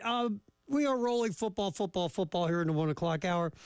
Steve Spurrier, the old ball coach, was on WDAE, the big sports talk station in Tampa, and Spurrier gave his thoughts on the NIL. Mm-hmm. I don't think in between the game itself is no fun for these coaches. Most of them, I ask them, you guys have a little time to play golf? And they say we might have about 2 weeks a year to play golf. Whereas back in the 90s, we had an off season. I mean, we could play as soon as recruiting was over in February. We played golf till, about August or something like that. But, yeah, it's no fun. They got to do something about it. I think they got to come up with a budget. The Power 5 teams, gosh, you guys got $30 million to spend on your team, and that's it. If you want to give it all to a quarterback, that's your business. But put a limit and let them spread it out and go from there, and it'll help even out things a little bit as far as getting recruiting back into the game. Right now, it's just whoever's going to pay the most money, and that's not the way it should be. And actually, those teams that pay the most money don't win all the time anyway. I think Texas A&M and Miami and Southern Cal have been three of the biggest spenders here in the last couple of years or so, but they have not won big. So you still got to have good attitude, good teamwork, and, players playing for each other out there. Yeah. I mean, ball coach hit that last part right on the head. I'm equating, and I do equate college athletics, football, basketball, to Major League Baseball. There's no salary cap, no salary floor. You can spend as much as you want, but you still got to spend right. You just can't throw a bunch of money at a bunch of dudes, just like, at A&M with Jimbo. He's just bringing in all the 5 stars he could. And that sounds great in theory, but you're bringing in a bunch of 5 stars. Yeah, some of them are going to come in, ingrain themselves in the culture, help build the culture, care about W's, care about their teammates, care about getting better. And some of them are coming in going, hey, dude, I've just stopped here on my way to the NFL. I'm here about me. What are you going to do to help me get to the NFL? They're me guys. So you got to bring in the right mix of players. The right 5 stars, the right 4 stars, whatever. The right transfer portal guys, whatever it is, you still have to bring in the right people. Spending money just isn't going to, make you good. You got to spend money the right way. In baseball, hell, the Angels, whatever they're called, California, L.A., Anaheim, Disneyland, whatever they are, Angels, they spend a bunch of money. They don't win. Why? They just spend money. They got no clue how to build a baseball team. No clue how to build a culture. They just figure, we'll just spend money on free agents and we'll win games. It's not the way it works. The Yankees, for all the big spending the Yankees have done forever, the Yankees were at their best when they built an actual baseball team with an actual championship culture, with homegrown talent or guys brought in by making smart trades, not just spending a bunch of dough. Steve Spurrier's right. Just spending money doesn't make you a great team. You got to have the right culture. You have to have guys playing for each other. I mean, it's corny, but it's true. And obviously, these talented players have to be able to fit into your system, or you have to build a system around their talents. It's not just, hey, let's go spend money on a bunch of players. That doesn't win you championships. It just doesn't, or get you into playoffs. So Steve was correct. It's more than just, hey, here's some NIL dough, let's make it rain. Woo-hoo, baby. It doesn't go that way. It just doesn't. And yeah, there's going to be a cap. If you don't want to call it salaries, that's fine, but there is going to be a financial cap. You know, the word has been $22 million you spend on your athletes. Right now, the thought is it's going to be $22 million per athletic department, and you figure out which way you're going to cut it. But that's coming. Some athletic programs will spend, most of them would spend it on football over other sports. Some that are basketball schools will drop more money on basketball than others will. So it's interesting, but that's the direction we're going here. And I love how Spurrier put it all around playing golf. Heck, I can only play golf 2 weeks now. You used to be able to play golf for months. But the calendar's crazy too. That has to get fixed because that's a mess. It's just a mess. December's a mess. And that has to get fixed. And look, nobody's going to feel sorry for guys pulling down 7-figure salaries. I get it. Nobody boo-hoos the football coach. Hey, man, that's what you signed up for. That's why you make all that money. You don't need sleep. Just look at your checking account. Make yourself feel better. Go to your bank app. But the calendar is ridiculous, and that has to get fixed. Part of all this new world order of college athletics is make the football calendar make sense. That would be great. All right, also, besides the ball coach giving his thoughts on NIL, we're going to fire up one of our ceiling floors that Tyler pulled from Andy Staples' On 3 podcast. You said we're going to select Oklahoma, correct? That's right. Let's bring in one of the newbies to the SEC that, could go either way. Here's what Staples and Cody Belair had to say about Oklahoma. Oklahoma enters the SEC in a year where they're coming off a double-digit win season, but they had to completely rebuild their offensive line. Texas is coming in a year where they are feeling great about their roster, look like Absolutely. They compete with anybody in the league. Oklahoma is a big mystery right now. Defensively, probably as deep as they've been in years. Absolutely. They love their quarterback in Jackson Arnold. They let Dylan Gabriel walk. I understand why. But that offensive line loses Tyler Guyton, a first-round pick at tackle, loses Walter Rouse, who came from Stanford, did a good job for them. And they've just had to kind of piece it together. Are they going to be able to hold up? It's a legit point about the offensive line. So when it comes to what the actual ceiling floor was, they have the ceiling for them as a college football playoff berth, and the floor at 7-5. That's a pretty big swing, but I get it. This is a team that, again, won 10 games season ago, beat Texas in that thrilling game in the Cotton Bowl during the regular season last year. Down the stretch, faltered a little bit, didn't quite live up to what people thought that season was going to be. Obviously, Texas went on to go play in the college football playoff. Oklahoma didn't even make it back to the Big 12 championship game. Oklahoma State went there, won that wild Bedlam game. Remember, Oklahoma State won that crazy Bedlam game over Oklahoma. The final Bedlam game. Yes. Shouldn't have to be, but it is regardless. So I agree. And look, Jackson Arnold, a lot of hype around him, got to start the bowl game. Maybe didn't flash the way people wanted him to in that game particularly, but had some good moments and bad moments. Had some good moments and bad moments, and maybe he ends up being a superstar. We don't know, but there's so many unknowns about this team. Like Andy Staples said there, that I could see them anywhere between 7-5 and maybe a 10-11 win team. Well, if you look at the schedule, Temple, Houston should be wins. They play Tulane. Tulane's replacing their quarterback. When they scheduled that game 5 years ago, they probably felt really good about it. Never, ever thought you'd be running into this. But Tulane's a good football program. Let's say you do find a way to win that one in Norman. Sure. You're 3-0, then you host Tennessee in Norman, and that's going to be an interesting game, Tennessee and Oklahoma. Because if Oklahoma is closer to the floor than the ceiling, Tennessee could go in there and win. Yep. You have Auburn on the Plains. That's going to be interesting. Texas, obviously the State Fair game. You have South Carolina and Norman. You go to Ole Miss. Ooh, okay. Then you have the Maine Black Bears. That's the game you got to watch out for. Look out. Trap game. Absolutely. Then you go to Missouri. I mean, we don't know. Is Missouri going to be more of what we saw last year or more of the 500 Eli of the past? We don't know that. Then you get Bama in Norman. And then you go to Baton Rouge. That's a schedule, man. I was going to say, welcome to the SEC. You get Alabama and LSU in your final 2 weeks of the season. Well, think of it. What if Missouri's as good as they were last year? It's also true. Then you're rolling Missouri, Alabama, LSU. No, Maine, Missouri, Alabama, LSU. Those Black Bears, man. Well, think about it for a minute. Okay, Ole Miss, then you get the Maine game. You're in Oxford. Yep.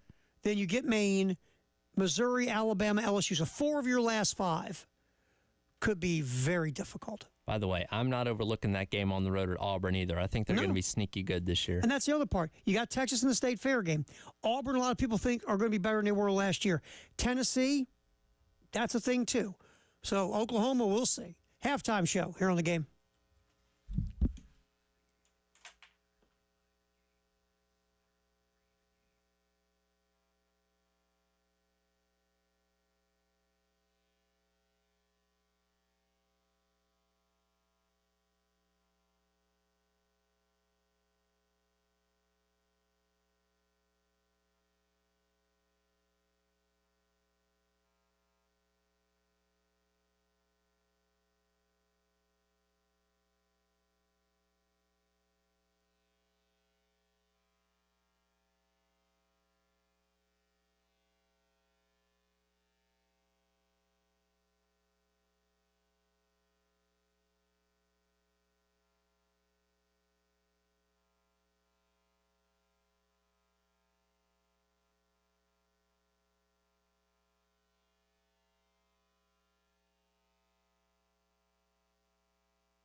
Appreciate you hanging out with us here on the halftime show, whether you're listening in Florence, Columbia, Myrtle Beach, wherever on our little game network. Thanks for hanging.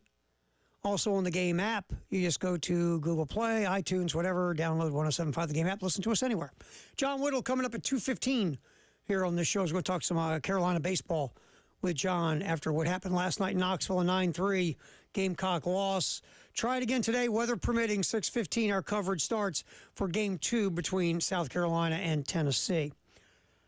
All right, time for our Firehouse sub. Text the hour at 803-404-6100. What you got there, Tyler? Yeah, Jacob weighs in and says, once apathy kicks in and the fans stop showing up or caring, you only have one option left to do when the season is over. Many people weighing in today with their thoughts on wanting to move on from Coach Kingston. Is it a possibility this offseason? It could be. I'm not going to say that right now, and I'm not beating the Fire Kingston drum, but that is something, if you don't get past regional, that is potentially on the table. I mean, look, you got to see where everything's at the end of the year, right? Right. And, even Coach Tanner said that when he was on with Jay and Elijah a couple days ago.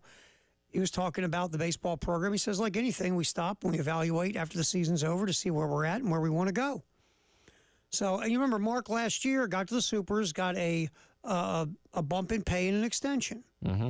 Now, again, what all is in that? If you would move in another direction, how you have to handle the finances of that, that's a conversation. If it does come up, we'll get to it after the season's over. But yeah, there is a part of this fan base. The part that is frustrated with the lack of trips to Omaha, and frustrated with, like, this season, for an example, frustrated with where this team is at. Right. And why aren't they on the level of, Tennessee, Arkansas, A&M? The team, we never talk about A&M. They might be the most complete team in the SEC. We don't talk about them. Sure. Because they don't have that star power like, you've seen with some of the guys with Tennessee and Georgia, for an example. Right. But, I mean, there's part of the fan base that's like, why aren't we on that level? Why are we on a level down? Why aren't we you used to be level 1. Now we're sitting on level 2? That's unacceptable. Now, last year, you go to Supers. You have a fan base that goes, we were probably good health away from being at the College World Series. And that sets that bar even higher for the next year. It's like, okay, you showed us what you can do. Mm-hmm. Now that is going to be, in my opinion, the bare minimum of what was expected of you this year. And as you've watched this team, and just me, and we talked about in the first hour, I haven't watched a game this year, walked away going, that's an Omaha team. No. You've had good performances, mm-hmm. but I don't think you've looked especially dominant against anyone. No, I mean, again, we like I said, in a noon hour, we said, look, you have Ethan Petrie, you have Cole Messina, you have guys that are dudes. You right. do. But you need more dudes, especially in your starting pitching. And it's just, no one takes that mound that scares anybody. No, and even with your 1 through 9, again, Petrie and Messina consistently good as you expect them to be, and we've seen guys like Dalton Reeves, Will Tippett have their own individual moment, but it just feels like there's always a portion of your 1 through 9 that's struggling, mm-hmm. whether that be the middle, whether that be some guys at the top of the lineup. You've just haven't quite had that consistent offensive production last as long as you need it to. Well, think about it. Kennedy Jones has had moments where he's like, wow, this guy's good. I mean, the way he began the season, my God. Yeah, and then you have moments where he's struggled. And there's ebbs and flows to everybody sure. when you play baseball. Like, that's part of it. Nobody stays. There's a reason it's hard to hit over 300. Nobody stays hot forever. Right. But it just doesn't seem like this momentum is linking up all the time when it comes to your 1 through 9. It's always peak valley, peak valley, peak valley. You want to have, obviously, more peaks than valleys. And even like a Blake Jackson, there's times where it's like, wow, this guy, and then, I mean, Brindling. When Brindling first took the leadoff spot and got cooking. And now he was on base last night. But, keep going, man. Right. Keep going. Right. And that's really been the thing here, is that there's a lack of long-term consistency, except for like Petrie and Messina, who are who they are. Right. And the pitching staff, like I said, no one takes that mound and you go, ooh. They just don't. I mean, they have the guys who have the potential to be like that. They just haven't gotten there yet. And that's a thing. That's just a thing. And going back to the text about apathy, I mean, there is a part of the fan base that's like, oh, They're just, I mean, there is. That's reality. How big of it? I don't know. We haven't gone door to door. Right. But, yeah, I mean, look, the program, it's an above average program. It's not a suffering, bottom feeding program. It's an above average program in a town where they expect way above average to, wow, you're really good. And you might go to Omaha. And it's just that's not the feeling. Thank you for the text, like always. Our Firehouse Subtext, the hour. What's trending at 2, and John Whittle coming up at the 2 o'clock hour here on the Halftime Show on the Game.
Halftime show, Terry Ford, Tyler Head, here on the game, rolling till 3. 2 o'clock, what's trending at 2? Sponsored by Gamecock Traditions and Traditions Fine Jewelry. Again, spend some money with Gamecock Traditions, and part of the purchase will go toward the Garnet Trust, obviously. Some NIL love for the South Carolina Gamecocks. All right, speaking of the South Carolina Gamecocks, last night, not pretty in Knoxville. 9-3, Volunteers take out USC. Mark Kingston, after the game, cut 4 here, Tyler, talking about the loss. He started hitting some homers. That's how it got away from us. I know the score doesn't indicate it, but I thought we played pretty well. I mean, the defenses both played well with no errors. They had 9 hits, we had 8, but they ran the ball out of the ballpark today, like Jordan did last week, and that was the difference. Tennessee hit 4 home runs in the game. Yep. If my math serves me.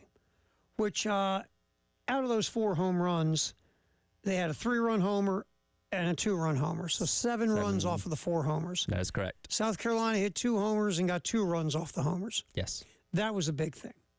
Also, runners in scoring position. Tennessee, 3 of 9. South Carolina had 8 chances. Yeah. Well, 1 of 8. And he brings up a point that they, only out-hit them by 1, 9-8, but most of South Carolina's hits came in the last 2 innings of the game when you're already down 9-3 at that point. So, again, they were scoring runs and getting guys on base early in the game, which put them ahead to where even when South Carolina was getting guys on the base path, it wasn't doing enough to mitigate the difference there. Once again, Tennessee, with runners on base, got big hits. Yep. South Carolina didn't. Which has been a issue all season long. Yeah. I mean, another thing that's reared its ugly head at times is hitting with runners in scoring position and hitting with runners on base. Right.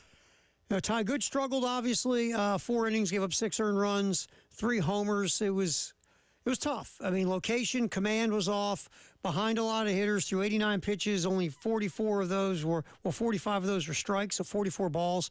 If you're throwing as many balls as strikes, that's a tough recipe for success. That's usually bad unless you just have a team that's willing to swing at everything out of the zone, which Tennessee was not. No. Tennessee was disciplined. And Good got behind in counts. And when he did throw strikes, they weren't quality strikes. Christian Moore deposited one of those right down the middle for a home run in the bottom of the first, then hit a hanger in his next at bat for a home run. They golfed that one. Yeah, and then you had Tears hit the 3-run homer. It was just tough going for Ty Good, and South Carolina takes a 9-3 loss. They'll try it again tonight, 6:15. Everything gets rolling right here on the game in Columbia and also in Myrtle Beach. John Whittle, by the way, we'll talk more Gamecocks baseball with John at 2:15. All right, this story is just crazy. So Scotty Scheffler, around 6 a.m., is rolling into Valhalla where they're having the PGA Championship. By the way, we'll get to the leaderboard in a minute. It's gotten very interesting on the leaderboard. Yes, it has. And so Scotty Scheffler's rolling in about 6 a.m., and an hour before, tragic story, one of the vendors at the PGA Championship was walking across the street, got hit by one of the shuttle buses and was killed and died at the scene. Yep. So you had a lot of obvious chaos. You had police all over the place, emergency units. And so only golfers are being allowed into Valhalla. Correct. Because there's a backup now of traffic because of this awful tragedy.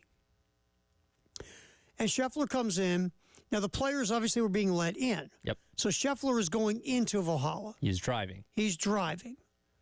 And a police officer is signaling for him to stop. Scheffler keeps going into Valhalla. The officer, once Scheffler goes past him, jumps onto the vehicle. Scheffler then goes in, but what did they say, 20 or 30 feet, he stopped? Something like that. The officer, and it took about 30 seconds before Scheffler puts down the window, according to the reports. The officer then reaches in, opens the door, and grabs Scheffler out, turns him, and cuffs him. Jeff Darlington of ESPN was standing there watching the whole thing. Of all people. And Scheffler turns to him and says, "Can you help, by the way? Or are you a licensed attorney?" So the whole thing was very bizarre. And the one side of the story from Scotty Scheffler's people is that Scheffler didn't know about the tragedy. Right. Was going in just like had been instructed to go in, not knowing what was going on. did not understand what was happening with the police and the traffic and just went to turn into Valhalla. Right. He did not mean to be disrespectful according to his attorney. He just didn't understand everything that was happening and didn't know there was this hit and run death. Yeah. That's the side from Scotty Scheffler. The police report, according to ESPN.com, I have it on my phone in front of me right now. First of all, says that the police officer who tried to stop Scheffler was dragged to the ground and suffered pain and swelling and abrasions to his left wrist and knee. Now, according to the police report, Scheffler, I'll just read it. Let me find it here. All right, by the way, the police officer was a detective named Brian Gillis. So he's not a rental cop. He's not some dude that got a gig for the weekend. Right. He's a detective. All right. So the report says Gillis, the detective, was standing in the middle of the westbound lane when Scheffler's SUV pulled into the lanes to avoid the traffic backup. The report said Gillis was wearing a full police uniform and a highly visible yellow reflective rain jacket that did not say Louisville Police Department on it, by the way.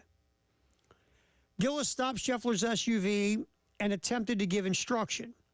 The subject refused to comply and accelerated forward, dragging the detective to the ground. Gillis was transported to a hospital by emergency medical personnel for evaluation. By the way, his uniform pants, damaged beyond repair. And by the way, I'm looking at a picture of what they would have been wearing, this yellow jacket. And like you said, there's no markings on it implying that he's a police officer. Plus, it's 6 a.m. Yep. It's dark. It's raining. I imagine the visibility was not great. So, again, look, there's still more information to come out on both of these. So I can understand why Scheffler may not have understood what was being asked of him, because you just have a person standing there telling you to stop. You're like, I don't know who this person is. I don't know if they're a police officer, they're just a parking person or something like that. But again, the golfers were instructed to go in. Like, they were allowed to pass through and make their entrance to Valhalla. Why the officer decided to jump on the car, I don't know. So Scheffler faces charge of second-degree assault of a police officer, third-degree criminal mischief, reckless driving, disregarding traffic signals, and other from an officer directing traffic. Now, the second-degree assault is a felony, by the way. That's not going to stick. Can we get that out of the way now? Right. That's not going to stick. No. All right, here's my thing. All right, to start with, I mean, both sides in this should have handled it much better. If you're Scheffler, someone's trying to stop you. Yes, they're wearing a yellow raincoat, and you don't know if it's just, Edgar, the parking attendant, or whoever it is. But if you're Scheffler, you stop. And you roll down the window and you go, "What's up, dude?" And then dude will tell you what's up, right? Yep. And now you know. But just to disregard what was going on and just turn in when the guy was trying to stop you, that helped cause the whole thing. Right. If you stop and roll down the window and say, "What's up, man?" he tells you none of this happens. B, why the hell are you jumping on the car? That's what I don't. It's not like this guy is driving at a high speed, running from a bank with a ski mask on. Right. He's got a PGA vehicle. Obviously, he's part of the PGA Championship. He's turning in. You can run over while he's turning in and direct him to, "Hey, I said stop." Yeah. To jump on the vehicle, what are you doing, man? This is like Jason Bourne stuff. What are you doing? And now, I guess the other thing is, what level of acceleration was there that we don't know? Right. But at the end of the day, why are you jumping on the vehicle? And if he does accelerate at a high speed, he's turning into the country club. Yeah. I can't imagine this was 70 miles an hour. I mean, I feel like a couple things happen. First, Scheffler has to stop. That's on him. Right. B, I don't know what was going on with this detective, but to go to that extreme over, and then to pull him out of the vehicle and cuff him right away and have him arrested and processed and all this stuff, that was a bit much. All that's a bit much. Sure. I think you stop him, right? But if he keeps going, you can't get him. You can see the plate, right? Yeah, totally. And you'll get where he's at some point. He's pulling in. They were at the entrance to this. Right. And then you can handle the business of, "Hey, bub. Yeah. We got you and I got a problem." Right. And then you handle it. But this thing got way sideways. And both sides could have handled it to where it's a nothing burger. And instead, it was like compelling in how weird this whole thing was. Am I wrong? No, you're not wrong. And he was detained and booked, and we have all the charges here listed against him that you mentioned a moment ago, and was in and out of the jail in about an hour. And by God, he made it to the course for his 10:08 tee time. Oh, by the way, you know who shot 400 today and sitting in second place? Oh, he's coming. I said this to you earlier. When he won the Masters a couple weeks ago, we said outside of him just being an amazing golfer, there's not much remarkable about Scotty Scheffler, who, by the way, I found out I'm 9 days older than. He looks like he's in his mid-30s. He looks like he's 40. Yeah, I can't believe that he's my age. But, again, he's very vanilla, kind of a bland, boring guy, which is fine. If he wins this weekend, I know. His rock stardom is going to be through the roof in the golfing world forever. I know. It also, when I saw the breaking news, Scotty Scheffler's been arrested. Yeah. I was like, huh? What? I said, that guy? If I would have saw this breaking news, John Daly has been arrested at the PGA Championship. I go, okay. If it was like Scotty Scheffler arrested for insider trading or some kind of like white collar crime, all right, sure. But this, I was like, and it was like, huh? And just the whole thing is so weird and bizarre. And we'll see how it plays out. But I feel like there will be nothing to come of this. But it was just a strange morning at the PGA. Colin Morikawa, I should say. Morikawa has 10 over. So Colin Morikawa has got the lead at 10 under. I'll try that again. Colin Morikawa has the lead at 10 under. Yes. Mark Hubbard is at 9 under, a shot off. My buddy Xander's at 9 under. And Xander what? Souffle. Yep. Shuttleboard. And then Scotty Scheffler at 8 under. So you had a very interesting leaderboard. Morikawa is a shot up and only 2 shots back. The felon, Scotty Scheffler. He did not roll out on the course wearing all orange today, by the way. How funny would that be? Maybe that could be a Sunday fit. Little orange jumpsuit action? Yes. That would be good. So that's the weirdness coming out of Valhalla earlier this morning. We didn't get time to get this, but I want to probably, bottom of the hour, we do Greatest Day in the History of the World, and we obviously will because it's sponsored. But we're going to cut a little bit short because I want to get to the story that happened in high school baseball in the playoffs. Very bizarre and unfortunate. Speaking of bizarre, yes, bizarre and unfortunate. And Chris Deering was on this morning on the early game with Bill and Preston and Jen explaining what happened. Basically, Somerville does not advance. Right. Because of a violation, a rule they broke. Want you to hear Chris Deering's explanation of the event, and then we're going to talk about it. So we're going to do a edited version of our greatest day in the history of the world. Coming up next, our buddy John Whittle will talk some Carolina baseball, game 2 of the series tonight in Knoxville. We'll get John's thoughts. Of course, John does excellent work for thebigspur.com. John Whittle, next on the Halftime Show with Terry Ford and Tyler Head here on The Game.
All right, time to talk some Carolina baseball with our buddy John Whittle from the Big Spur. Drew Beam taking the ball for Tennessee tonight, weather permitting. We've been trolling around the social media and internet world, John. We got no starter yet for South Carolina. I know you have all the offices bugged. You got any inside info, man? Well, I do have all the offices bugged. They're just not in their office. I really don't. I do kind of think it's going to be Eli Jones tonight, but I would not swear to that at all. So I'm not sure who they're going to go with tonight. But I thought y'all were having me on to talk about the Amazing Race and Rod Gardner and all that Carolina Clemson stuff there. But we can talk baseball too. So, but yeah, if I get some inside word on the next pitcher, I'll shoot you a text so you can share it on the air. I appreciate that, John. Would you rather talk about something besides Carolina baseball today at this point? I mean, we can talk about whatever you want to. We got plenty to talk about with baseball too, or we can just make it go multiple segments. That's right. If you'd like. Our buddy John Whittle, BigSpur.com. John, I mean, it's been. I mean, the game last night against Tennessee. Look, it's simple in so many different ways. It's just Ty Good struggled with command, with location. You know, he had been pitching well, had a rough start. South Carolina got back to that, not being able to cash in with runners on base or runners in scoring position. Tennessee's home run scored them 7 runs. South Carolina's home run scored them 2.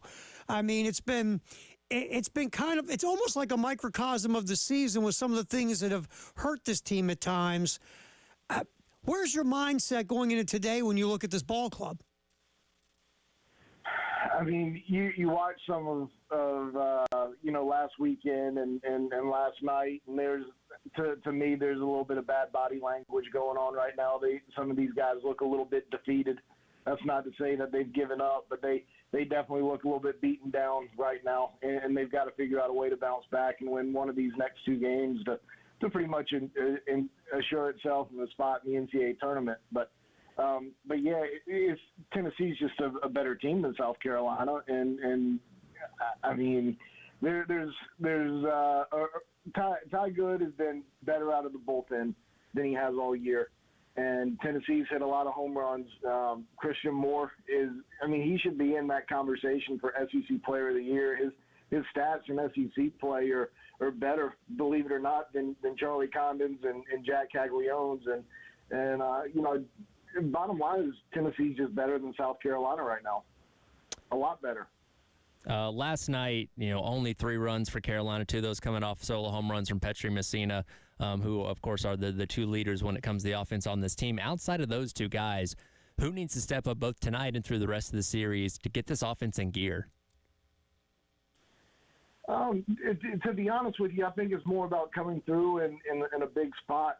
South Carolina can't seem to get a big hit when they need to, and that's been, as Terry mentioned, that's been kind of the biggest problem all year. And, you can circle like maybe a Blake Jackson who had a tough night last night, who was 0 for 5, hitting 3 in the order. Maybe you can circle a Kennedy Jones who struck out a couple of times and left guys on base. But, at the end of the day, like this offense is what was supposed to carry South Carolina this season. I mean, we knew coming into the year that there were going to be some struggles on the pitching staff, but this lineup was supposed to be what carries South Carolina. Mark Kingston's gone to playing this offensive team as of the last couple of weeks now, and whether it's the first hitter in the order, the 9th hitter in the order, they've just got to step up in bigger moments. I mean, South Carolina was 0 for 7 with runners in scoring position last night until Dalton Reeves drove in that last run, and Carolina finished 1 for 8 with guys in scoring position, and that's just not going to get the job done. John Whittle hanging out with us from the Big Spur, talking some Carolina baseball here on the halftime show on the game. John, you kind of touched on it a little bit. Let's take it a little bit deeper. Let's say worst comes to worst, this team doesn't win a game in Knoxville, and let's say they go one and done in Hoover. I mean, metrics are their friend, but you end the season on a 7-game losing streak. Whether you're supposed to weigh it or not, people will look at how you finish. It's human nature. Can they play themselves out of the tournament? Absolutely. Absolutely can. And, think about when you were back in middle school, right? Like, you get your syllabus on the first day of the year, and you've got different percentages that add up to 100% of your final grades. You have your exams, you have your tests, you have your homework average, you have your you have whatever. Like all of these things factor into how teams are picked into the tournament. And I was listening to a couple of y'all shows yesterday on my ride up to Knoxville, and there was some talk about body of work versus metrics and RPI and how you finish games, and all of it goes in, and all of it is considered. Some things are more important than others, but how you finish a season is absolutely gonna figure into it, because at the end of the day, you want teams that are going to have a chance to win games in that tournament. In addition to having earned a spot in the tournament. So like a few years back when South Carolina couldn't win a series in SEC play, they won, I can't remember what it was, 2 or 3. I mean, that was held against them because, at the end of the day, if you can't win an SEC series, you're not going to win a super regional. Like stuff like that is kind of looked at and considered. But, yeah, if South Carolina finishes this thing 0-7, and a lot of these games just haven't been real close, it's going to be a real detriment to trying to get into the field. And outside of just making it into the tournament, momentum and confidence go a long way. Just from what you've seen in covering this team up close, where is this team at right now from a mental standpoint? They certainly look, not as energetic and as excited as they've been in the past, and losing 4 games in a row will certainly do that. Where's this team's head at right now? Yeah, I mean, they're obviously not in great shape mentally right now. I mean, I think they're trying. I don't think they, as a group, given up on this season or anything like that. But there are points in the road where you're just not feeling great about yourself as a team, as a collective group. And, unfortunately for South Carolina, it's happening right now at the end of the year. For some, it's early in the year, midpoint. You go through stress. John. Aren't for the Gamecocks, and you can see a little bit in body language, and you can see it a little bit in some at bats occasionally. But at the end of the day, they've got to figure out how to create enough to win one of these next 2.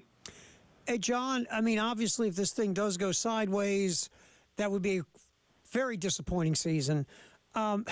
How do you gauge the fans right now? There's a portion of the fan base feels like there's some apathy. There's a portion of the fan base that is obviously always positive. Portion of the fan base that is like, why aren't we getting back to Omaha? Where do you feel the fan base is in the majority at this point? Yeah, I mean, I think I think the majority are disappointed in the direction of where things are going right now. And, there's been, we'll obviously got to wait and see how things finish out this season because, you saw it with Ole Miss a few years back. You squeak into the tournament and go on a run. Anything can happen. So, you got to see how things kind of play out at the end of the season. But right now, I don't think that there's a whole lot of contentment with the direction of the program and where things stand today. So, it's something. Something's got to change, whether it's the results over the next however many weeks are left in the season, or something after the season. All right, so next time we have you on, depending on how this goes, we might just switch up and talk about your favorite pizza, your favorite reality shows, what you're binging on TV. We might just go in totally a non-sports direction and just yip and just forget their sports.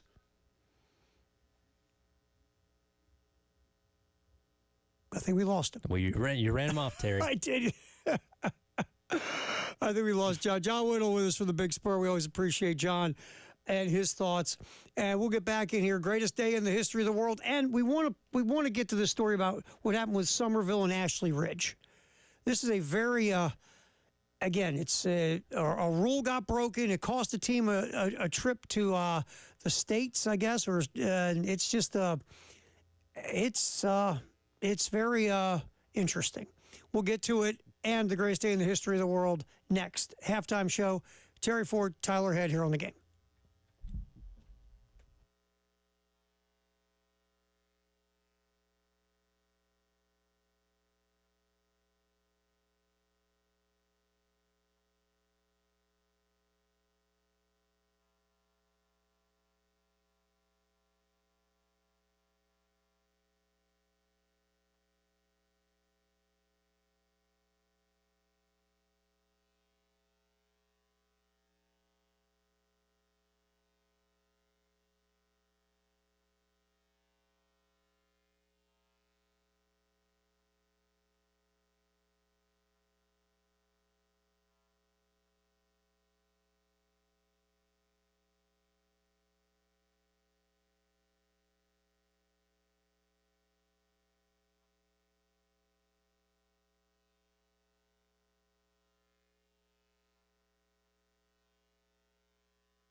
All right, greatest day in the history of the world, which is obviously May 17th.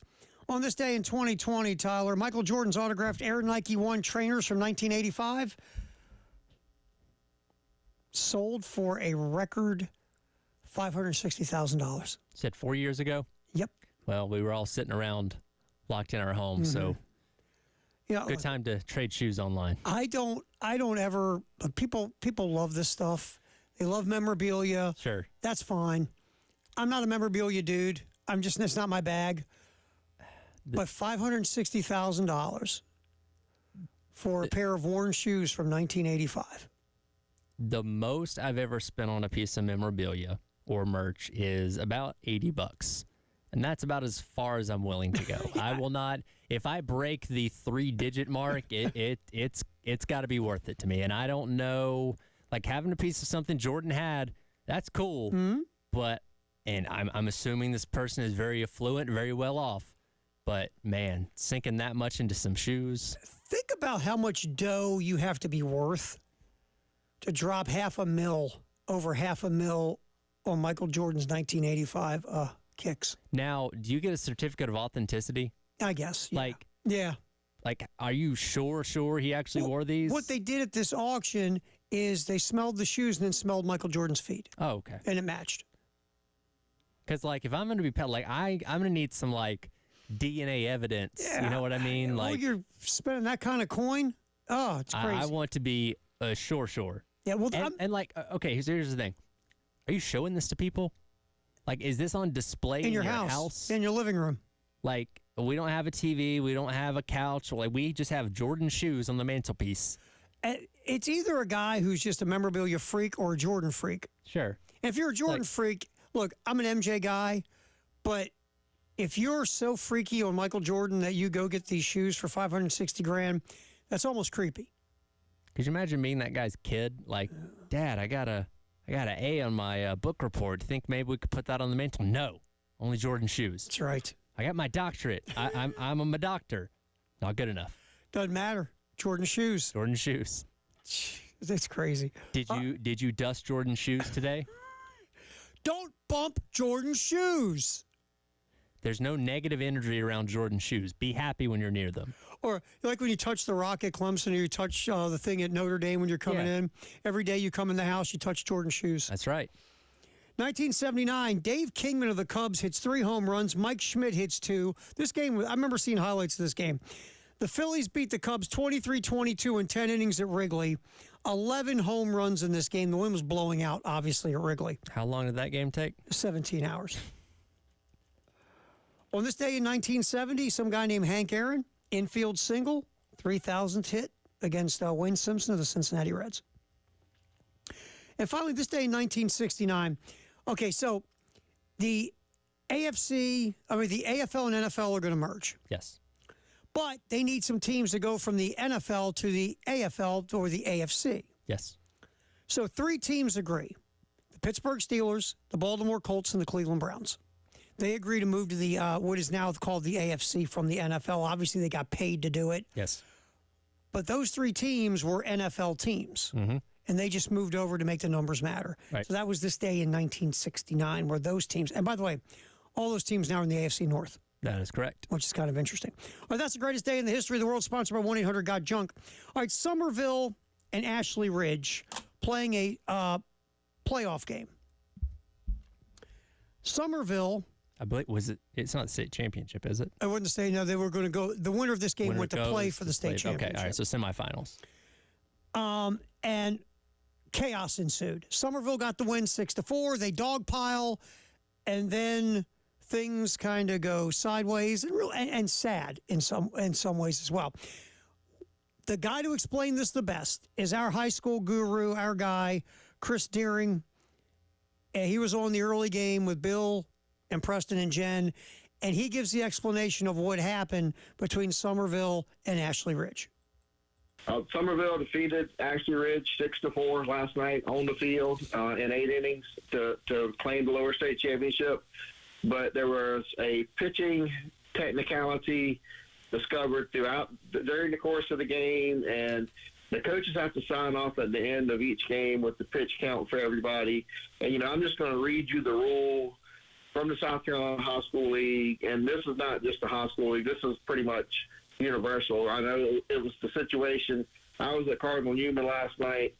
They played Augusta Christian in the Skeezer State Championship. Augusta Christian won that game 8-0. And the rule applied there as well. Augusta Christian had to take a kid out with a no-hitter in the 6th inning because he reached this limit. But the rule reads, if a pitcher throws on consecutive days, he has a maximum of 75 pitches on the second day, regardless if he threw 1 pitch or 30 pitches on the first day. So a Somerville kid on Wednesday night, he threw 2 pitches. He came in and threw 2 pitches to end the game. Ashley Ridge won that game, 5-4. And he started the game last night, and he threw 83 pitches before they took him out. And so obviously that breaks the rule. That calls it a forfeit. Somerville is apparently going to have to forfeit the lower state championship to Ashley Ridge. I know the high school league is supposed to rule on it this morning, but it's sort of black and white. There's not a lot. There's no gray area. I mean, I just read the rule to you. He went over 75 pitches. I feel certain the high school league is going to rule in Ashley Ridge's favor, but that does not mean it's ended at that point. There's probably going to be an appeal, maybe even going to not only the executive committee, but the appellate panel at the high school league. The championship series election is supposed to start tomorrow at 2 o'clock. Right now, us sitting here today, I don't see that happening. Yeah, and Chris Deering, I'm looking at his Twitter X account right now. This was from like 52 minutes ago. Schools have been notified of the decision to uphold Somerville's forfeit. Somerville has the right to appeal, but must notify the league by 5 p.m. I'm told they plan to exercise that right. Basically, no 5A state championship series until next week. Stay tuned. And look, like Chris said, it feels like this is a black and white no-brainer. You broke the rule, Yes. And the penalty for said rule is you forfeit the game. Yes. And so, I guess you appealed to show everybody that you've done everything you can. You exhaust all your possibilities. Sure. But I just don't see how you win an appeal at all. Look, it's a rule, and then that's the penalty for the rule. If you think the penalty is too harsh, then you have to go change the penalty for the rule. Yeah, and like you said, it's very much a line in the sand, black and white, really no gray area here. It sucks that you, being Somerville, think you have won this game in advance to the state championship, only to find out after the fact that was not true. Like, that's got to be crushing. And I saw some pictures that he's putting up last night. Like, there were Somerville players well after the game just kind of sitting on the field in stunned silence trying to take this all in. And I can't imagine going from the highest of highs to the lowest of lows like that. Well, okay, very simple here. What happened? How'd you screw this up? You screwed it up by 8 pitches, too. You didn't screw it up by a pitch. And that's where the coach has to be aware. Yeah, I mean, has to know what that rule is. And again, you're signing off on this. Yeah, and most schools keep pitch counts now because pitch count's such a thing. Right. And there's been pitch count rules even when I played Little League Baseball in the 1800s. There were some sort of pitch count rules. Sure. So this is a thing, and how someone screwed this up is beyond me. And and if you did screw it up, something happened, as much as you don't want to go to the coach and go, hey, Skip, I kind of lost count. You got to get that kid out. Yeah. Because, it stinks, and you might have taken him out too soon, but the last thing you want is this. Right. And it's a shame for the players because you won this game on the field, but because whoever in your brain trust did not correctly keep track of the pitches, you lose the game. Right. It's just a shame. But that is the rule. Look, there should be rules in place for this. Obviously, I mean that's a harsh penalty. It is. But that's the penalty right now. Again, you have to draw the line somewhere. And again, when you're the coach and you're signing off on this, you are saying that you understand that is how the rule's written, and you hate to see it rear its ugly head in a situation as big as this. And again, the kids themselves did nothing wrong. They're just going out there playing the game and thinking they're doing right. And then to find out after the fact, again, after you've dogpiled in the outfield and all that stuff, and And to find it taken away from you, that's crushing. And if you think, well, the kid shouldn't be penalized, then change the penalty next year. Right. But this is the penalty. It stinks, but it's the penalty because someone didn't follow the basic rules of keeping the pitch count. It's a shame. Great job by Chris Deering explaining that. Of course, we pulled that from the early game this morning. And we'll see what happens moving forward. All right, halftime show, Firehouse Sub text the hour, and also we'll yip a bit with our buddy Jay Phillips as the postgame show is coming up at 3 with Elijah and Jay on the game.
Time for the Firehouse Subtext of the hour at 803-404-6100. Tyler Head, Terry Ford, our buddy Jay Phillips hanging out in here, getting ready for the post-game show, stretching properly. Hopefully you followed any traffic officers' hand signals on your way in here. I didn't see any. What a just... Nobody was hanging off your car as you were coming in. Yeah. What an odd story. It's weird on all sides. That was what I was talking about earlier is, if you're Scheffler, just stop and roll down your window and say, what's up, right? No matter what you know or think or don't know, just roll down your window and say, all right, dude, you're in some really weird yellow raincoat with no identification, but you're telling me to stop. What's up? And then the police officer, are you in a high-speed chase like French Connection? I mean, what are you doing? I saw one thing that said, well, this is what Scheffler gets for blowing through a police barricade. And I was like, wait, I think he was going like 2 miles an hour. Yeah. For like 30 feet. Right. And they were like, he dragged the officer and all. And I don't listen. We I'm with you. The Yeah. officer's pants were heavily damaged. Did you know Jay, that? I heard about that. Have some I mean, sympathy. come on, Jay. If you stop and just roll down the window and go, what's the deal? This most likely doesn't happen. But my thing with a police officer is, bro, run over to him. He's not going that fast. Yeah. And even if he accelerates, he goes from 3 to 5 miles an hour. I mean, at most you're going like 5, but that's what I told Elijah. It's like just step in front a little bit, like, sir, I need you to stop. Yeah, I mean, this hold whole on. And I'm going to run and grab a hold of the thing, and you're going to drag me. Was he wearing like the Nixon mask from Point Break? I don't know. I mean, what are we doing here? They did say that particular officer had been called in because of the very unfortunate situation. He was a detective. He wasn't just like some dude doing traffic. They have a contingent that's there for the purposes of the tournament. So maybe he's a little bit, he's got a little detective thing going. I imagine he was called in at an ungodly hour that morning, probably a little frustrated already. It was raining, probably a little nasty outside, and Mr. Scheffler decided to turn into Valhalla at the behest of this officer, and things got sideways. Well, they did say, I mean, for those who've seen it, Scotty had already been told by like the cops that were running traffic for the tournament. Mm-hmm. And again, it's in the 5 o'clock hour. Yeah. No, you're good. They're doing this. You go around. And by the way, the vehicle is marked. He's got a hang tag credential, and all their cars have like courtesy car for the tournament. Right. So he's. And I also heard, too, and Trip Eisenhower from the Golf Channel is going to be with us in the 4 o'clock hour, so I'm excited to talk to Trip about this because he's got some stuff that's apparently we haven't heard yet. But the word this morning was, y'all, if any of us were asked who's the nicest, friendliest, most accommodating person on the PGA Tour, it is Scotty Scheffler. Exactly. Like, he's not belligerent. Like, I can think of a few dudes, I won't name names, Patrick Reed, that... we were joking earlier. If John Daly gets pulled over, he's on 2 wheels and Budweiser cans are falling out of the window. He's probably yelling at the cop, like, don't you know who I am, and all this kind of stuff. And he's wearing his, pajamas. Which, by the way, Scheffler was so nice, he didn't even try that line of, do you know who I am, which would have been very justified in this situation, by the way. And how about Jeff Darlington from ESPN? Right there. Like, he just happened to be, coincidentally right behind him. And even Scotty looked at Jeff and was like, dude, can you help a brother out? Help, and then that cop was all mad at that point. It's just crazy. But all Scheffler's done is go out today, and he's 4 under par for the day and 8 under for the championship. So his focus is just tore up. Well, he's a machine. He's amazing. He's a machine. All right, what we got there on the Firehouse subtext line there, Tyler? Right in that same category, nameless texter, Scheffler doesn't win, the detective becomes the new Steve Bartman. Ooh. Which, it's funny, I was telling Terry about this, and I wish I would have grabbed the screen grab of it. ESPN earlier had Scheffler's odds changing throughout the morning from when he was supposedly in this situation to when he was detained to when he was booked into the jail and then when he ultimately returned. And his odds actually got worse when people thought that he wasn't going to be playing anymore. Yeah. So if you got in on Scheffler while he was in jail to win this tournament, you might cash out pretty good this weekend. Think about that for a minute. Yeah. I mean, look, Scotty, Rory are the field, Morikawa's killing it right now. Mm-hmm. So, but, I mean, Scotty and Rory are playing amazing golf. Yeah, I mean. But you want to talk about cementing yourself as a legend if you come through and win this thing this weekend? We were kidding about this earlier. Wouldn't it be cool if he came out in the orange jumpsuit and just played? Hey, I said they needed to cue up Stone Cold's music on the PA system at the golf course when he came in. This thing is, it's one of the weirdest things I've ever seen. But it's just so bizarre. But I've seen, and I have to say too, there was one point where they made it sound. I forget who was doing it, who was talking on the tournament broadcast. And I was like, y'all need to reword that because they blended the two things so quickly that it made it sound like Scheffler was involved in the fatal accident. So when I turned on SportsCenter this morning, that's what I initially thought because the way they were describing, I was like, wait a minute, he run over someone? Yeah, y'all really need to separate these things. And then finally, ESPN was putting on a crawl like arrested but not involved in accident. And like I was like, okay, good. That's helpful. Keep it there for a while. Right. And again, it takes away from the fact that there was a massive tragedy that happened at 5 o'clock in the morning. Which is horrible. And so I was bad. All right, what do you got going on this post-game show, man? Langston's coming on to talk a lot of football. We got Aaron Fitt from D1 Baseball, Coach McDonald, and Trip Eisenhower from the Golf Channel. So nothing much going on. And Jack Veltry's in Knoxville. So we got. Is that it? We got a lot. All right, Jay. I'll try to do Elijah. Jumping in here with the post-game show. Hank Aaron thing. I know we hit that a little bit ago. Right, Tyler, nice job, my friend. We'll do this again Monday, halftime show.